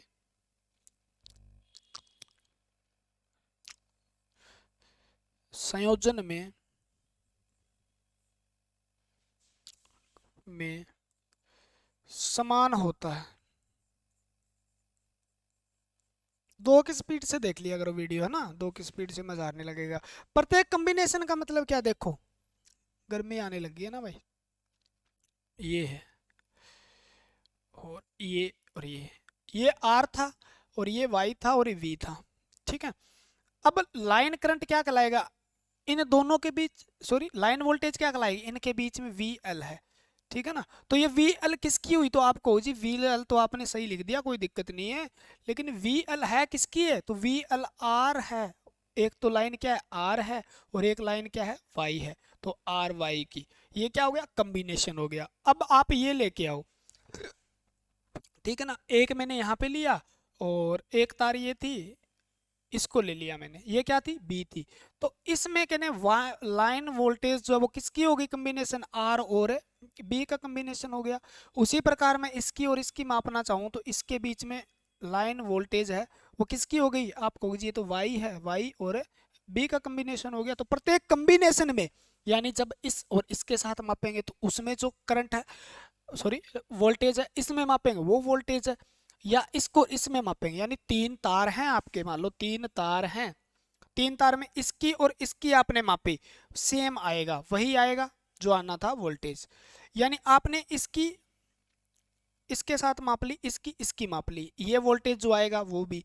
और या आपने इसके साथ माप ली ये वोल्टेज भी, यानी तीनों तारों के अंदर अलग अलग दो दो तारों की मापेंगे ना, तो वो लाइन वोल्टेज बोलेंगे उसको, वो क्या होगी, समान होगी। क्या होगी, समान होगी। समझ में आई बात? यानी प्रत्येक कॉम्बिनेशन की बात कर रहा है, कॉम्बिनेशन का, संयोजन का। तो दो के अंदर मापेंगे तो V क्या होगा, मान लो तीन कॉम्बिनेशन है अपने पास, कितने कॉम्बिनेशन होंगे, तीन कॉम्बिनेशन होंगे। ठीक है, एक तो क्या होगा, आर के साथ क्या होगा, वाई हो जाएगा, एक आर के साथ क्या हो जाएगा, बी हो जाएगा, या एक आर, अब तो आर तो बचा ही नहीं, तो क्या हो जाएगा, वाई और बी, तीनों कॉम्बिनेशन में जो क्या है, समान है, और उसको हम क्या बोलते हैं, लाइन वोल्टेज कहते हैं। क्या कहते हैं, लाइन वोल्टेज। तो लाइन वोल्टेज तीनों में क्या होती है, समान होती है संयोजन के अंदर। क्लियर हो गई बात जी? ठीक है ना। थ्री फेज में क्या होगा जी, तो ये लाइन करंट जो होगा वो भी क्या होगा, समान होगा। थ्री फेज में सभी लाइन में करंट समान होगा। वैसे अगर कॉम्बिनेशन का कहें तो कॉम्बिनेशन का मतलब क्या बनता है, करंट तो हम सीरीज में मापते हैं तो पर के अंदर मापेंगे, तो ऐसे भी लिख सकते हो आप, आई आर वाई जो होगा बराबर होगा आर आई आर बी बराबर आई वाई बी के बराबर होगा। इस प्रकार से भी लिख सकते हो आप, तो करंट वो भी होगा, क्या होगा, समान होता है। ठीक है,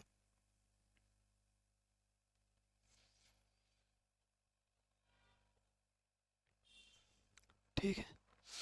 और क्या लिखना था, कितने डिग्री पे, 120 पे, 120 पे। एक बात थोड़ी सी अच्छे से समझ लेना, ये क्या है, फेज अंतर है।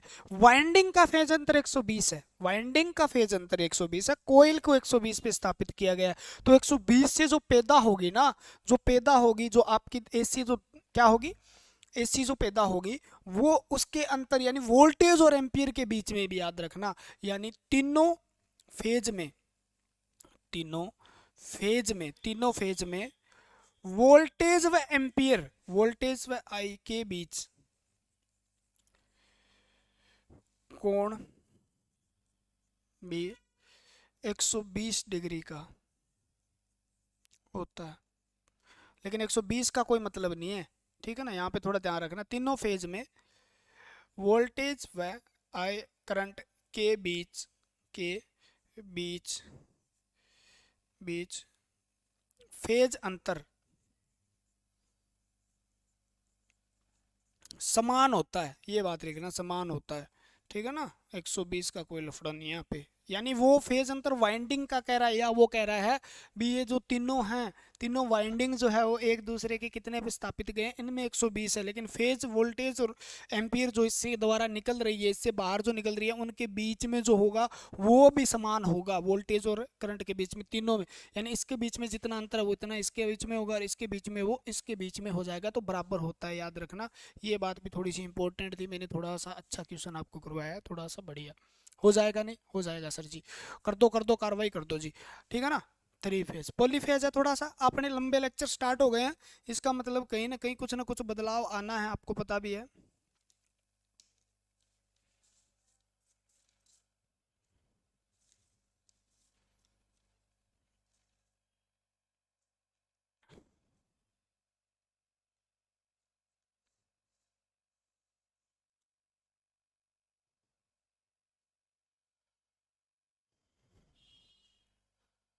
1 घंटे 23 मिनट का लेक्चर हो गया भैया।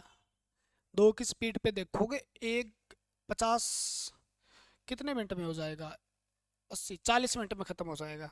ठीक है ना, बाकी 5 की स्पीड पे देख लो, मुझे क्या लेना है। ठीक है, इसके आगे वन आप करेंगे, क्या पढ़ेंगे, 1 घंटे 20 मिनट का हो गया। इससे आगे हम पढ़ने वाले हैं फेज वोल्टेज के अंदर कितने, वो वन फेज और थ्री फेज जो होता है, सिंगल फेज और थ्री फेज में अंतर क्या है, किस प्रकार से एक दूसरे से अंतर है, वो पढ़ेंगे। उसके बाद हम पढ़ेंगे डेल्टा और स्टार और डेल्टा कनेक्शन के बारे में हम डिस्कस करेंगे। ठीक है ना, तो आज के लिए मेरे हिसाब से इतना बहुत लंबा लेक्चर हो जाता है, समझाने में टाइम निकल जाता है यार, मेरा कसूर नहीं है, बिल्कुल भी कसूर नहीं मेरा यार। ठीक है ना, आपको देख के, आपकी शक्ल देख के, आपके बेरोजगारी को देख के मेरे को ये लगता है भी ज़्यादा से ज़्यादा पढ़ाया जाना चाहिए, समझाया जाए यार। ठीक है ना। फिर और मेरे में अंतर क्या रह जाएगा। यानी कंटेंट देने का मतलब है बुक के अंदर सीधा पढ़ा यार, फिर पढ़ लो आप। उस चीज़ को दिमाग में कैसे बिठाना है, उस चीज़ को समझना कैसे है, वो मेरा काम है। ठीक है ना। ये चीज़ पढ़ने में आपको 10 मिनट लगती है बुक के अंदर, लेकिन मैंने पढ़ाया आपको 1 घंटे 20 मिनट में। इसका मतलब आप 1 घंटे 20 मिनट का मतलब क्या हुआ भी, आपको फ़ायदा होने वाला है कहीं ना कहीं। आपको फ़ायदा क्या होगा जी, आपको समझ में आई ये चीज़ें बस। और समझ में आई हुई चीज़ें लंबे समय तक रहती है। ठीक है ना। और टीचर जो पढ़ा रहे हैं उनमें से और मेरे में थोड़ा ये अंतर है, मैं टाइम ज़्यादा लेता हूँ, लेकिन एक चीज़ को क्लियर करके चलता हूँ। आप जितने भी लेक्चर देखते हो पीछे से आप उठते हुए आ रहे हो, मुझे पता है। आगे लेक्चर बढ़ गए हैं सर जी, मैं 2 लेक्चर पीछे रह गया, मैं 5 लेक्चर पीछे हूँ जी, मुझे काम हो गया। कोई दिक्कत नहीं, आप बढ़ते रहो। ठीक है ना, बढ़ते रहो आप। बस सिस्टम अपने को सेट करना है बस। एक जो विश्वास सा जो आपका है ना, उसको आप कर देंगे। आप कोई भी बुक पढ़ना, कोई भी मार्केट में बुक उठा के पढ़ना, अगर वो आसान ना लगे तो मेरे को कह देना सर मेरे आपने समझाया था आसान नहीं लगी बुक। शमशान इतनी आसान बना देंगे उसको इतने बढ़िया तरीके से, टेंशन मत लियो भाई। ठीक है ना। आप लगे रहो बस मेरे साथ। हम्म। चैनल को लाइक कमेंट, ये चीज़ें आपके लिए छोटी छोटी बातें हो गई, ये रोज़ कर दिया करो आप। रेगुलर कमेंट किया करो यार, रोबे जितने हो सके उतने कमेंट करो। ठीक है ना, जितने हो सके। ठीक है। अगर अच्छा नहीं पढ़ाते हैं तो आप ये कमेंट करते हो आप बिल्कुल अच्छा नहीं पढ़ाते सर, हमारा टाइम वेस्ट करते हो, कर दो, कोई दिक्कत नहीं है। कमेंट करो, पर फीडबैक जरूर दिया करो, बढ़िया पढ़ाते हो या ऐसे। और कुछ स्टूडेंट के मैसेज आ रहे थे भी सर क्वेश्चन करवाने स्टार्ट कर दो, क्वेश्चन करवाने स्टार्ट कर दो। देखो मेरे को थोड़ा सा एक प्रोग्राम सा है, वहाँ जाना पड़ेगा। उसके बाद आते ही मैं कोशिश करूँगा क्वेश्चन स्टार्ट करेंगे। आप जितने भी चैप्टर हो चुके हैं ना टोटल, रेल बनाएंगे उनकी पहले। ठीक है ना। थ्योरी फिर बंद करनी पड़ेगी भैया थ्योरी, क्योंकि इतने लेक्चर नहीं हो पाते यार। ठीक है ना। फिर रेल बना देंगे सबकी, सारे क्वेश्चन कर लेंगे। ठीक है। और क्वेश्चन के लिए बुक ले लो यार, क्वेश्चन की प्रैक्टिस जरूरी है। थ्योरी के साथ में आप जो चैप्टर पढ़ाया जाता है उसकी क्वेश्चन लगाया करो। ठीक है ना, आप लगाया करो। उसके बाद मैं करवाऊंगा, दिमाग में हो जाएगा सेट। थ्योरी घूमेगी आपके दिमाग में एक एक करके, बस हो जाएगा सब कुछ। ठीक है। तो आज के लिए फिर इतना ही। जय हिंद जय भारत, मिलते हैं अगली वीडियो के साथ। भगवान आपका भला करे। 2023 आपके लिए बहुत ही बढ़िया ऑफर है, और 2023 में आपको एक बढ़िया सी नौकरी मिल जाएगी, और जल्द ही जल्द मिल जाएगी। हम दुआ करेंगे आपके लिए। अभी हमारे से पढ़ने वाले सारे के सारे स्टूडेंट नौकरी लग जाए, और जितने ज़्यादा कमेंट करते हैं उनकी रैंक आए। ठीक है ना, सरकारी नौकरी क्या। जय, मिलते हैं।